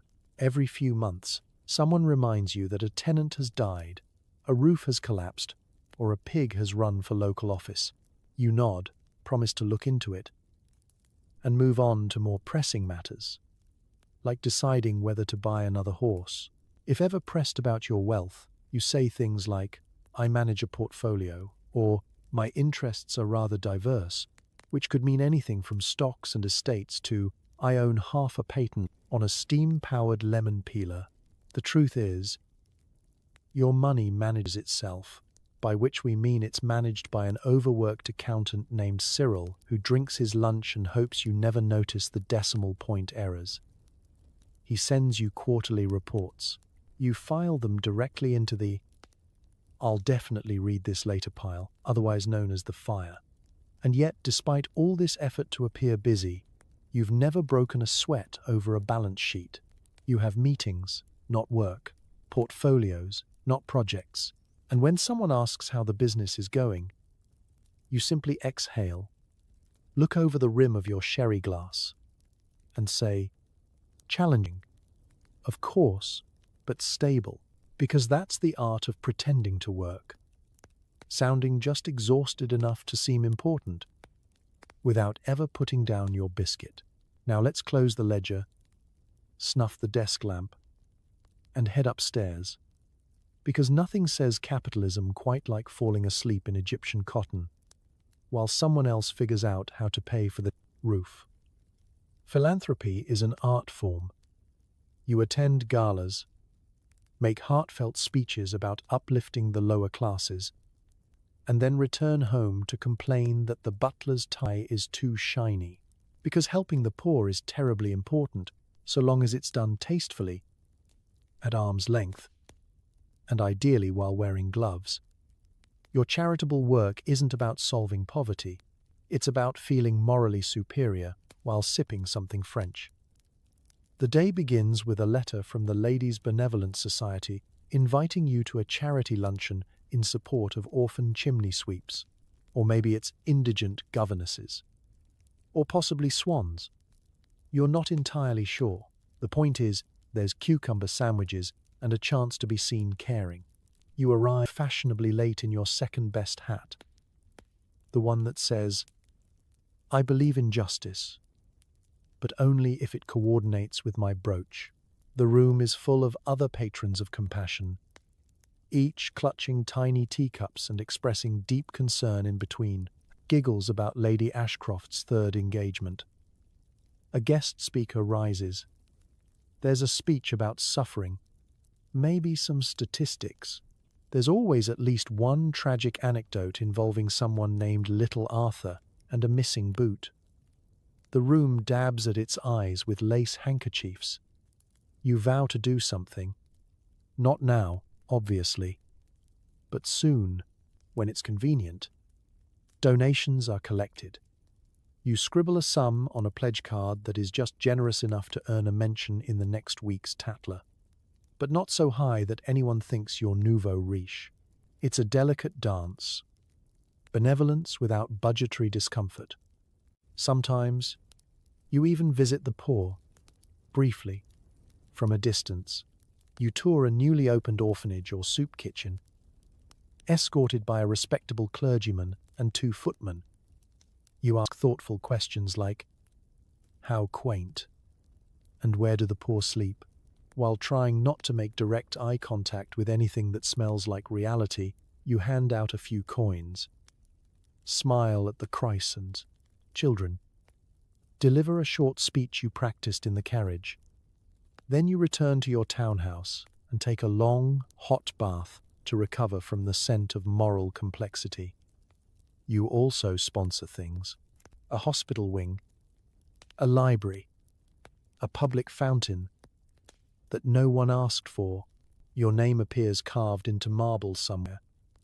and you receive letters of gratitude written by someone with very tidy penmanship and deep existential confusion.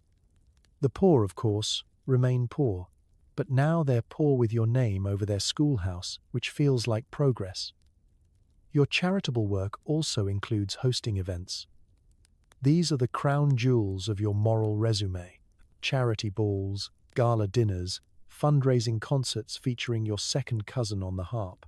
You sell tickets to other rich people so they can donate money to slightly less rich people, all while dancing under a chandelier that could fund a soup kitchen for a year.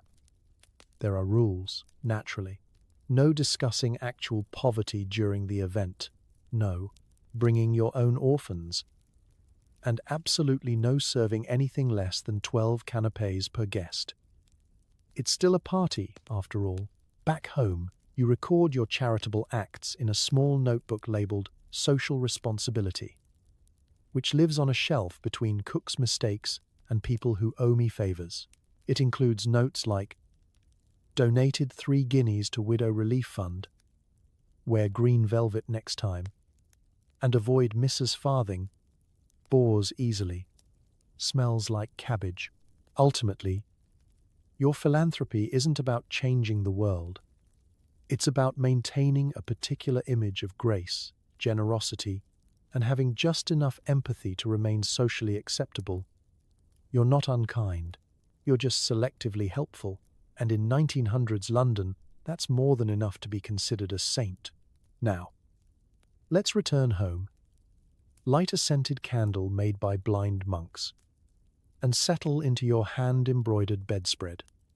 You've helped the world today by talking about it in public, very elegantly. Every rich family has its scandals, affairs, bankruptcies, questionable art purchases, all handled quietly, unless you're unlucky enough to land in the tabloids, in which case, time to holiday abroad. Because in 1900s London, being rich doesn't mean being virtuous. It just means you can afford a better cover story. Morals are flexible, reputations are fragile, and damage control is basically an Olympic sport. Everyone is watching, everyone is whispering, and everyone is pretending not to care while caring a great deal. Your scandal might start with a dinner guest lingering too long by the piano, or a duchess seen entering the wrong carriage, or someone, God forbid, selling off the family silver to pay a gambling debt and accidentally smiling about it. It doesn't take much. A sigh, a glance, an unpaid tailor's bill, and suddenly your family name is on the lips of every bored housemaid in Mayfair. First step, denial. It's all a terrible misunderstanding, you declare to no one in particular, as your cousin quietly liquidates 3 investments and sends a footman to retrieve a pair of misplaced trousers from a painter's studio. Second step, distraction. Host a lavish party. Announce a donation. Leak a rumor about someone else's scandal, preferably involving a rival's niece and a regrettable tattoo. Nothing diverts the press like the smell of fresh gossip. And then, retreat. The classic move. Suddenly, you're in the countryside for health reasons, or visiting friends in the Alps, or studying Renaissance gardening techniques in Tuscany, which is rich people code for hiding, until the papers find someone new crucify. Affairs are especially delicate. Everyone has them. No one talks about them. Not directly, anyway. There are close friendships, continental acquaintances, and the ever-popular artistic mentorship. If you're discreet, it becomes a thrilling secret. If you're not, it becomes an opera.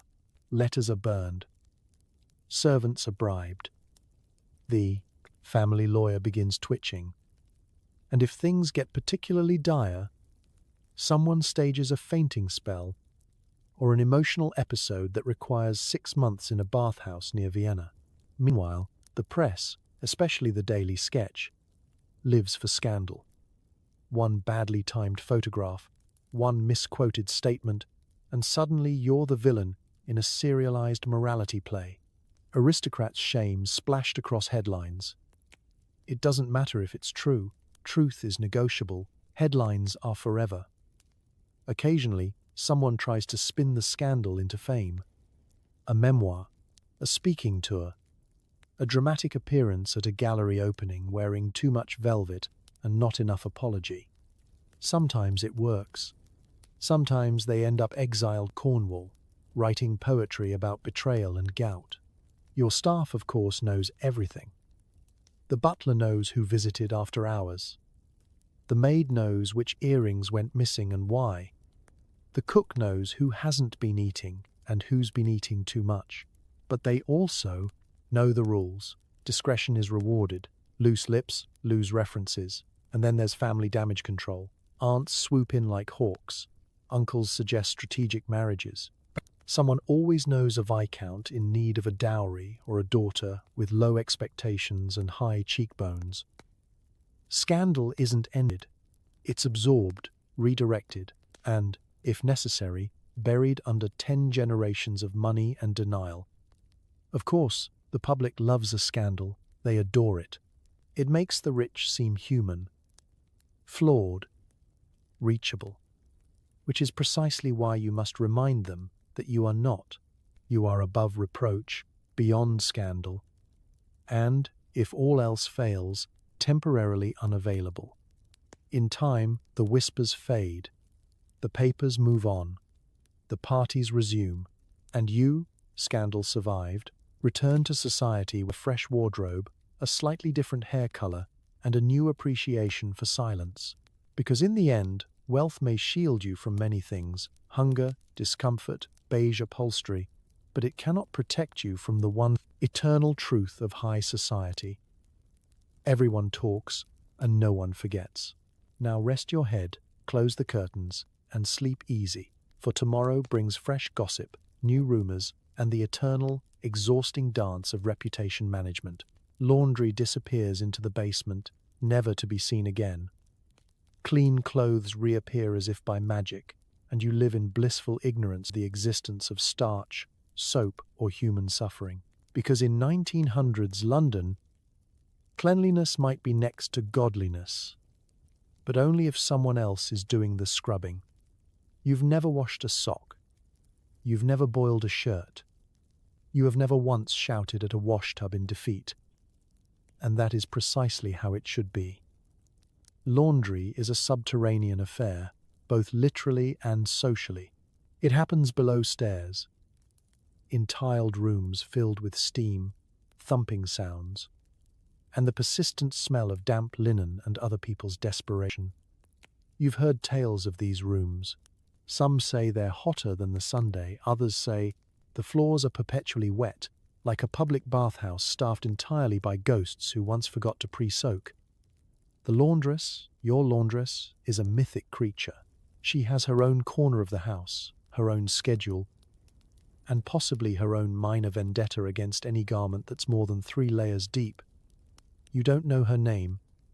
You're not even sure what she looks like, but you're certain she's stronger than most soldiers and has opinions about your underthings. Once a week, your clothes are collected. They vanish into wicker baskets and muslin wraps, carried away by a maid who treats your nightgowns with the reverence of holy relics. You try not to think about what happens next, because what happens next involves boiling, bleaching, scrubbing, wringing, drying, airing, folding, pressing, and finally, starching everything to a level of rigidity typically reserved for battle armor. Starch is its own category of horror. Your collars could slice bread. Your petticoats make rustling noises that could spook a horse. Your handkerchiefs are so crisp they could dull as weapons in a duel. All of this achieved by someone elbow-deep in scalding water and medieval chemistry. If you're a man, your detachable collars arrive folded with such precision you're not sure if you should wear them or frame them. If you're a woman, your camisoles are returned lovingly pressed, with just the faintest scent of lavender, or possibly lye. It's hard to tell. Your wardrobe feels cleaner than your conscience. Laundry is sorted, stacked, and returned to your room by someone who leaves silently, like a starch-scented ninja. You enter your dressing room and there it is. Rows of crisp linen, freshly folded, precisely aligned, ready to be worn, wrinkled, and sent back to the underworld again. You do not question this cycle. To question it would invite existential dread, and perhaps worse, an invitation to help. And you didn't claw your way to the upper echelons of society to rinse stains from underclothes or learn the delicate science of drying socks in a coal-smoked city.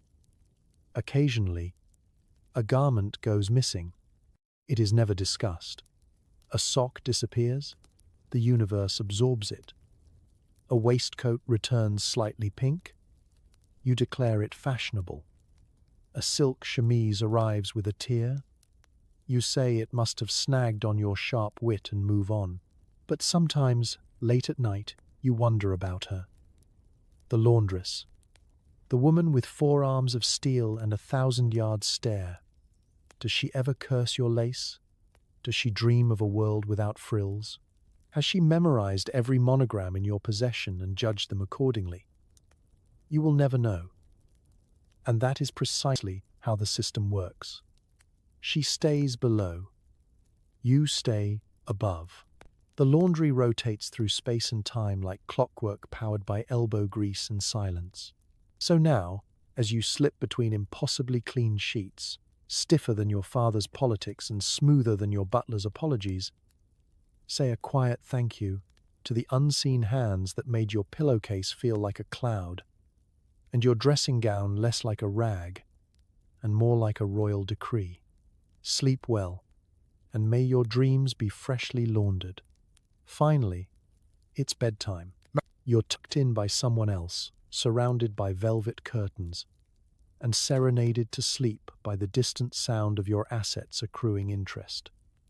Tomorrow, you'll do it all over again if you survive breakfast. Your bedroom is less a room and more a sanctuary.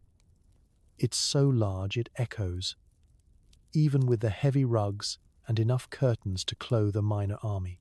The 4-poster bed towers in the middle, dressed in layer after layer of the finest linens, silk coverlets, and an absurd number of pillows. You could lose yourself in it, literally. Rumor has it, a distant cousin once went missing somewhere between the goose down and the monogrammed bolster. The air smells faintly of lavender, beeswax polish, and just a trace of the day's triumphs and minor social defeats.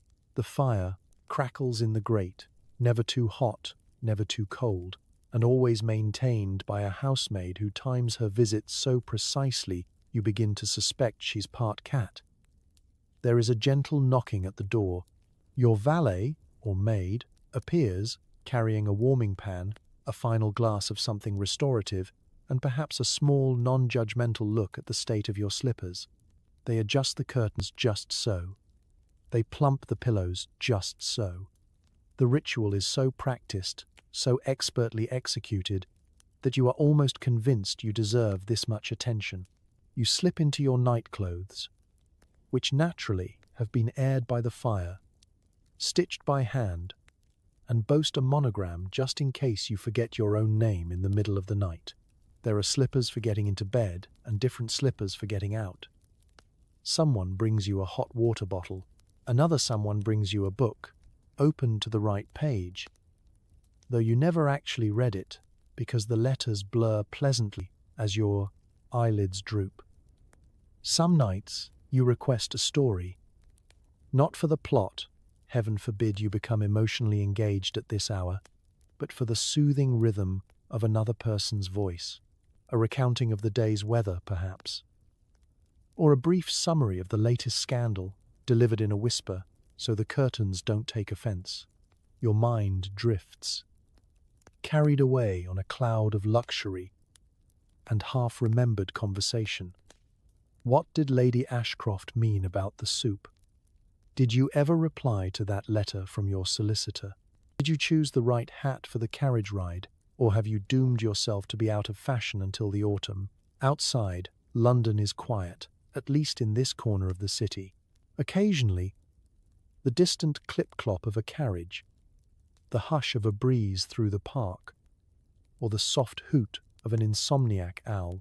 All reminders that, while the world continues spinning, your world has, just for the night, slowed down and softened. Your assets might be working overtime, but you don't have to lift a finger. You lie back, sinking into mattress, feeling the cool kiss of silk on your cheek and the gentle weight of blankets that cost more than most cottages. Somewhere in the house, someone extinguishes the last gas lamp. Someone else checks the locks. Someone else is already preparing your morning tea. You drift, you float, you let go of the endless parade of etiquette, appointments, and absurd hats. Tomorrow, you'll do it all again. The dressing, the dining, the delightfully unnecessary displays of wealth. But for now, you are cocooned in comfort, safely wrapped in the luxury of an age that, despite all its silliness and struggle, knew how to end a day in style. Good night. Sleep well. And if you dream, may your dreams be as soft, as ridiculous, and as richly upholstered as everything else in your life. Why, you're not truly upper class in 1900s London unless you own at least one animal that could theoretically eat the neighbors. Pugs, Pomeranians, and the occasional pet monkey parade through your carpeted halls, each with their own servant, dietary needs, and probably a better social calendar than you. Forget cleaning up after them, someone is paid to do that, and you don't ask questions about the carpet stains. If the dog misbehaves at tea, you simply upgrade its collar and blame the butler. Owning a pet isn't about companionship, it's about status. It's about being able to say, with a straight face, "Oh, that's Algernon. He only eats pheasant and occasionally bits of the postman." The right animal signals taste, wealth, and a healthy disregard for the laws of nature. Sure, anyone can have a dog, but can your dog recite French commands and wear a silk cravat at the same time? No? Unfortunate. Pugs are popular, wheezing contentedly in laps the size of small settees. Pomeranians are fashion accessories, meticulously brushed until they resemble over-caffeinated powder puffs.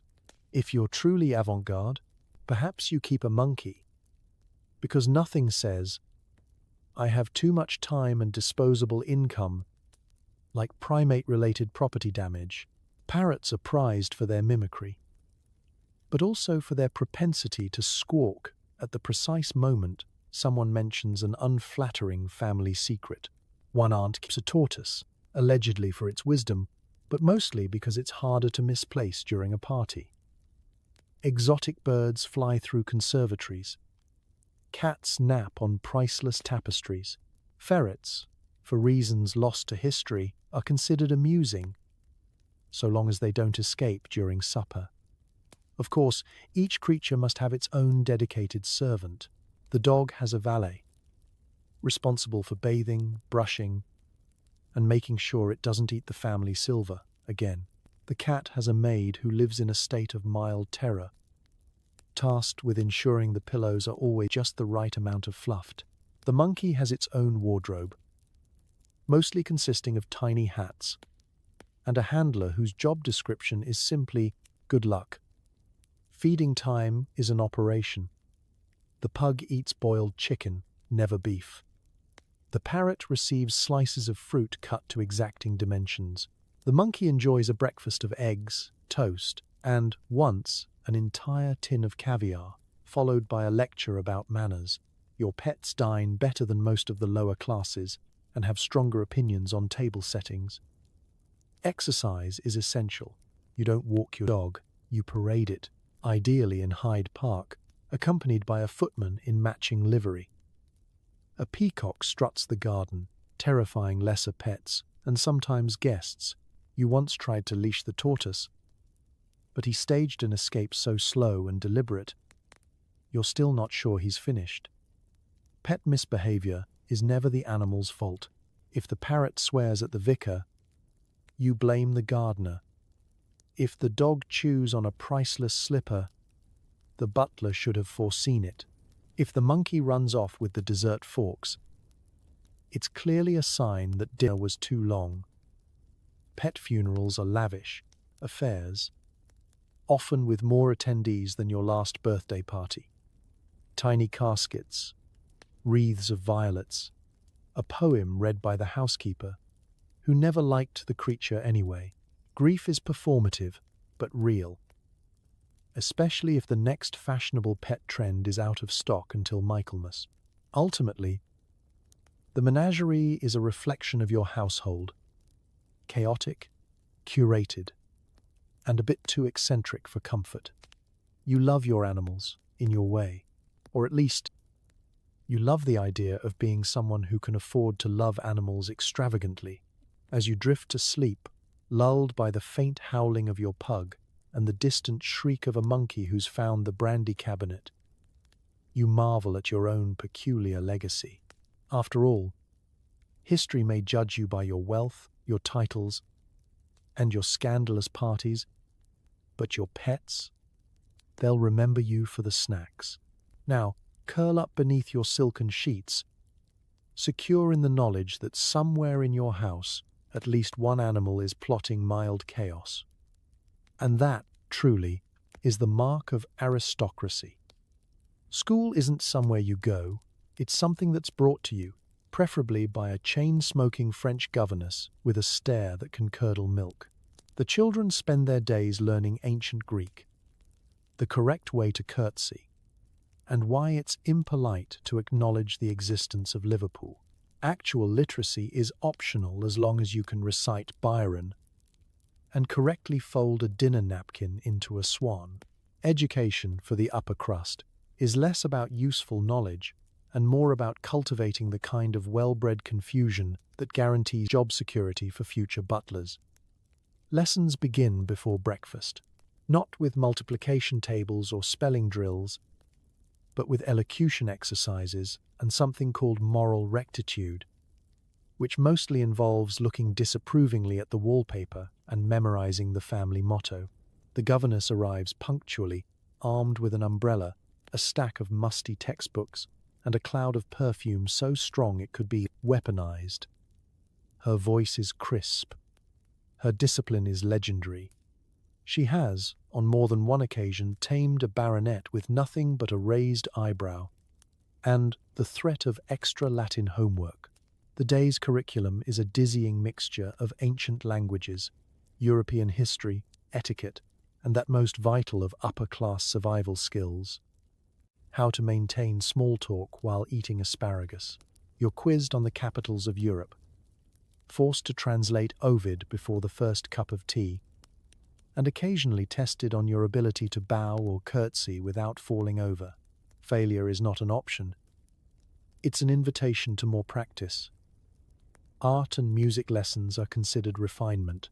You might spend hours hunched over a piano, desperately trying to remember whether it's Chopin or Chopin, while your instructor glares at your fingers as if they've personally offended Queen Victoria. Drawing lessons focus on proper subjects: flowers, still, lifes, and occasionally moody landscapes designed to subtly shame your lack of emotional range.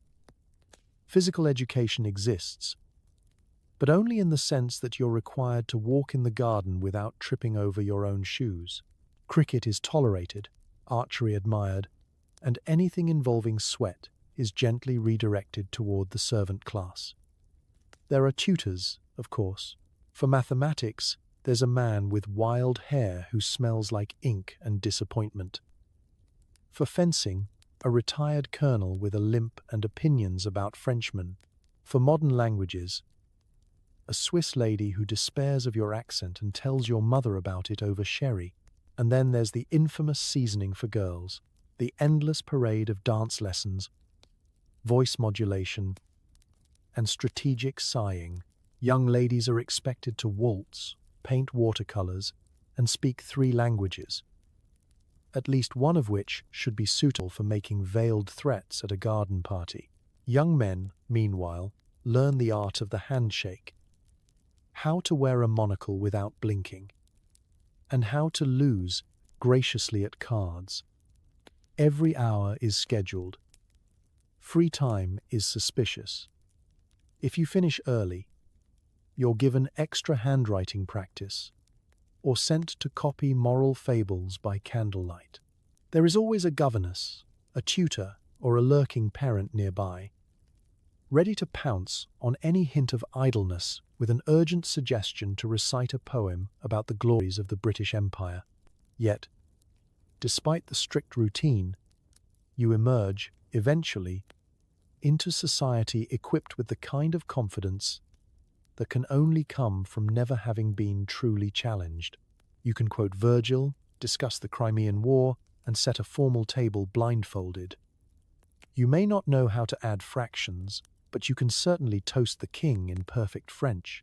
And so, as the day ends and your governess retires to her own Spartan quarters, you sit back, marvel at your perfectly folded napkin swan, and reflect on the many ways in which your education has prepared you for a life of unearned confidence.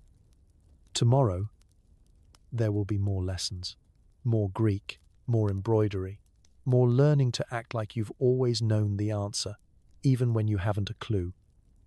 Because that, truly, is the mark of a good education. When London's fog gets too thick for even your money to see through, it's time for a continental escape.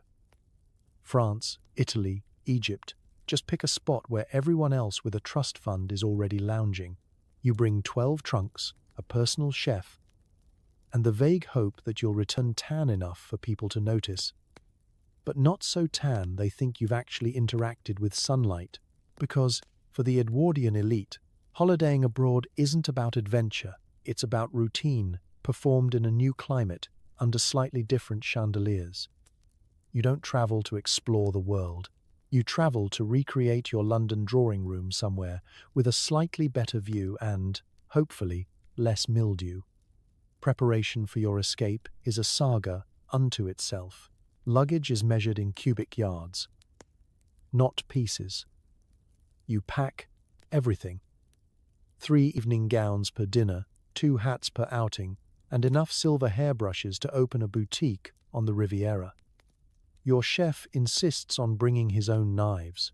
Your valet packs a separate case for shoe polish alone.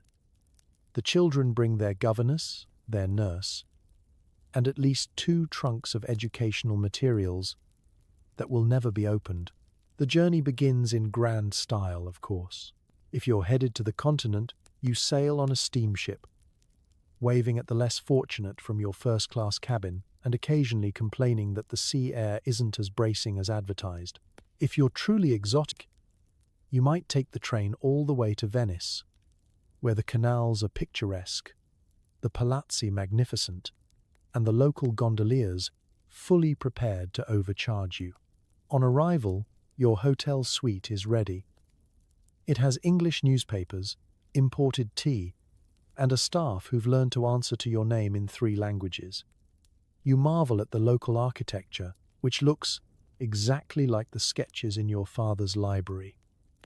And you nod politely at the other English families also escaping to the exact same hotel. Days are spent touring ruins, cathedrals, and museums, all at a brisk, respectful pace.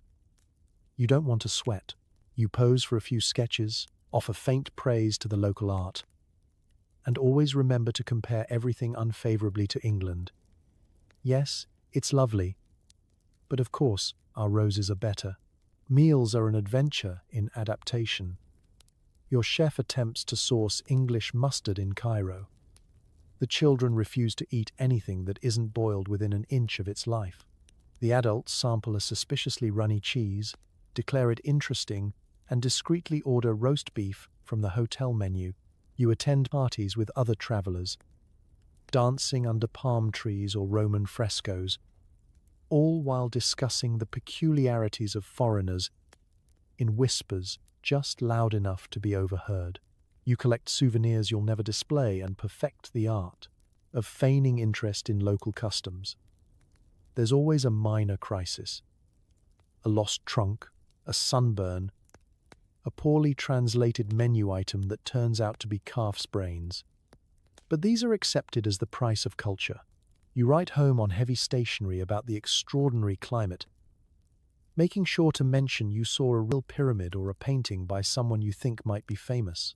By the end of the trip, you're ready to return to London, sun-kissed, but only a little, armed with stories of abroad that are, in fact, stories about your own resilience, surviving without your favorite tea, your usual upholsterer, and the reassuring presence of English fog. You arrive home just in time for the next season, relieved to be back in a country where everyone knows how to properly make toast. So tonight, let the gentle sound of distant waves, or possibly your neighbor's tortoise snoring, lull you to sleep, dreaming of far-off lands, old routines, and a holiday that looks suspiciously like your regular life, only with better souvenirs.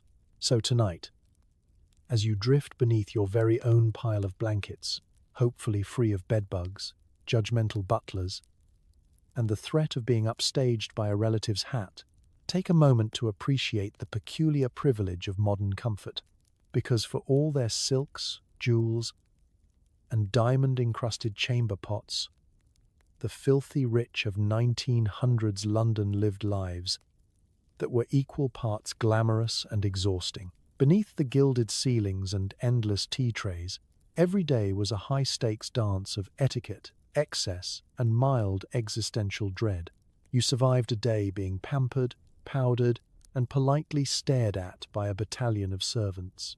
You braved the perilous labyrinth of social events, the unspoken rules of silverware, and a medical system that still thought leeches were a solid investment strategy.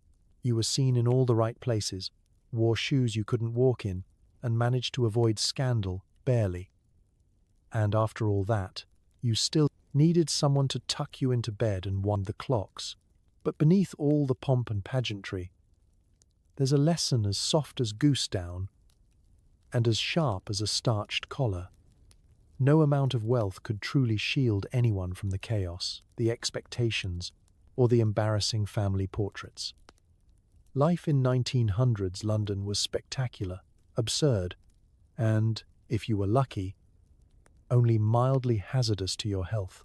The rich weren't immune to boredom, loneliness, or the eternal question, why is the soup always cold by the time it reaches you?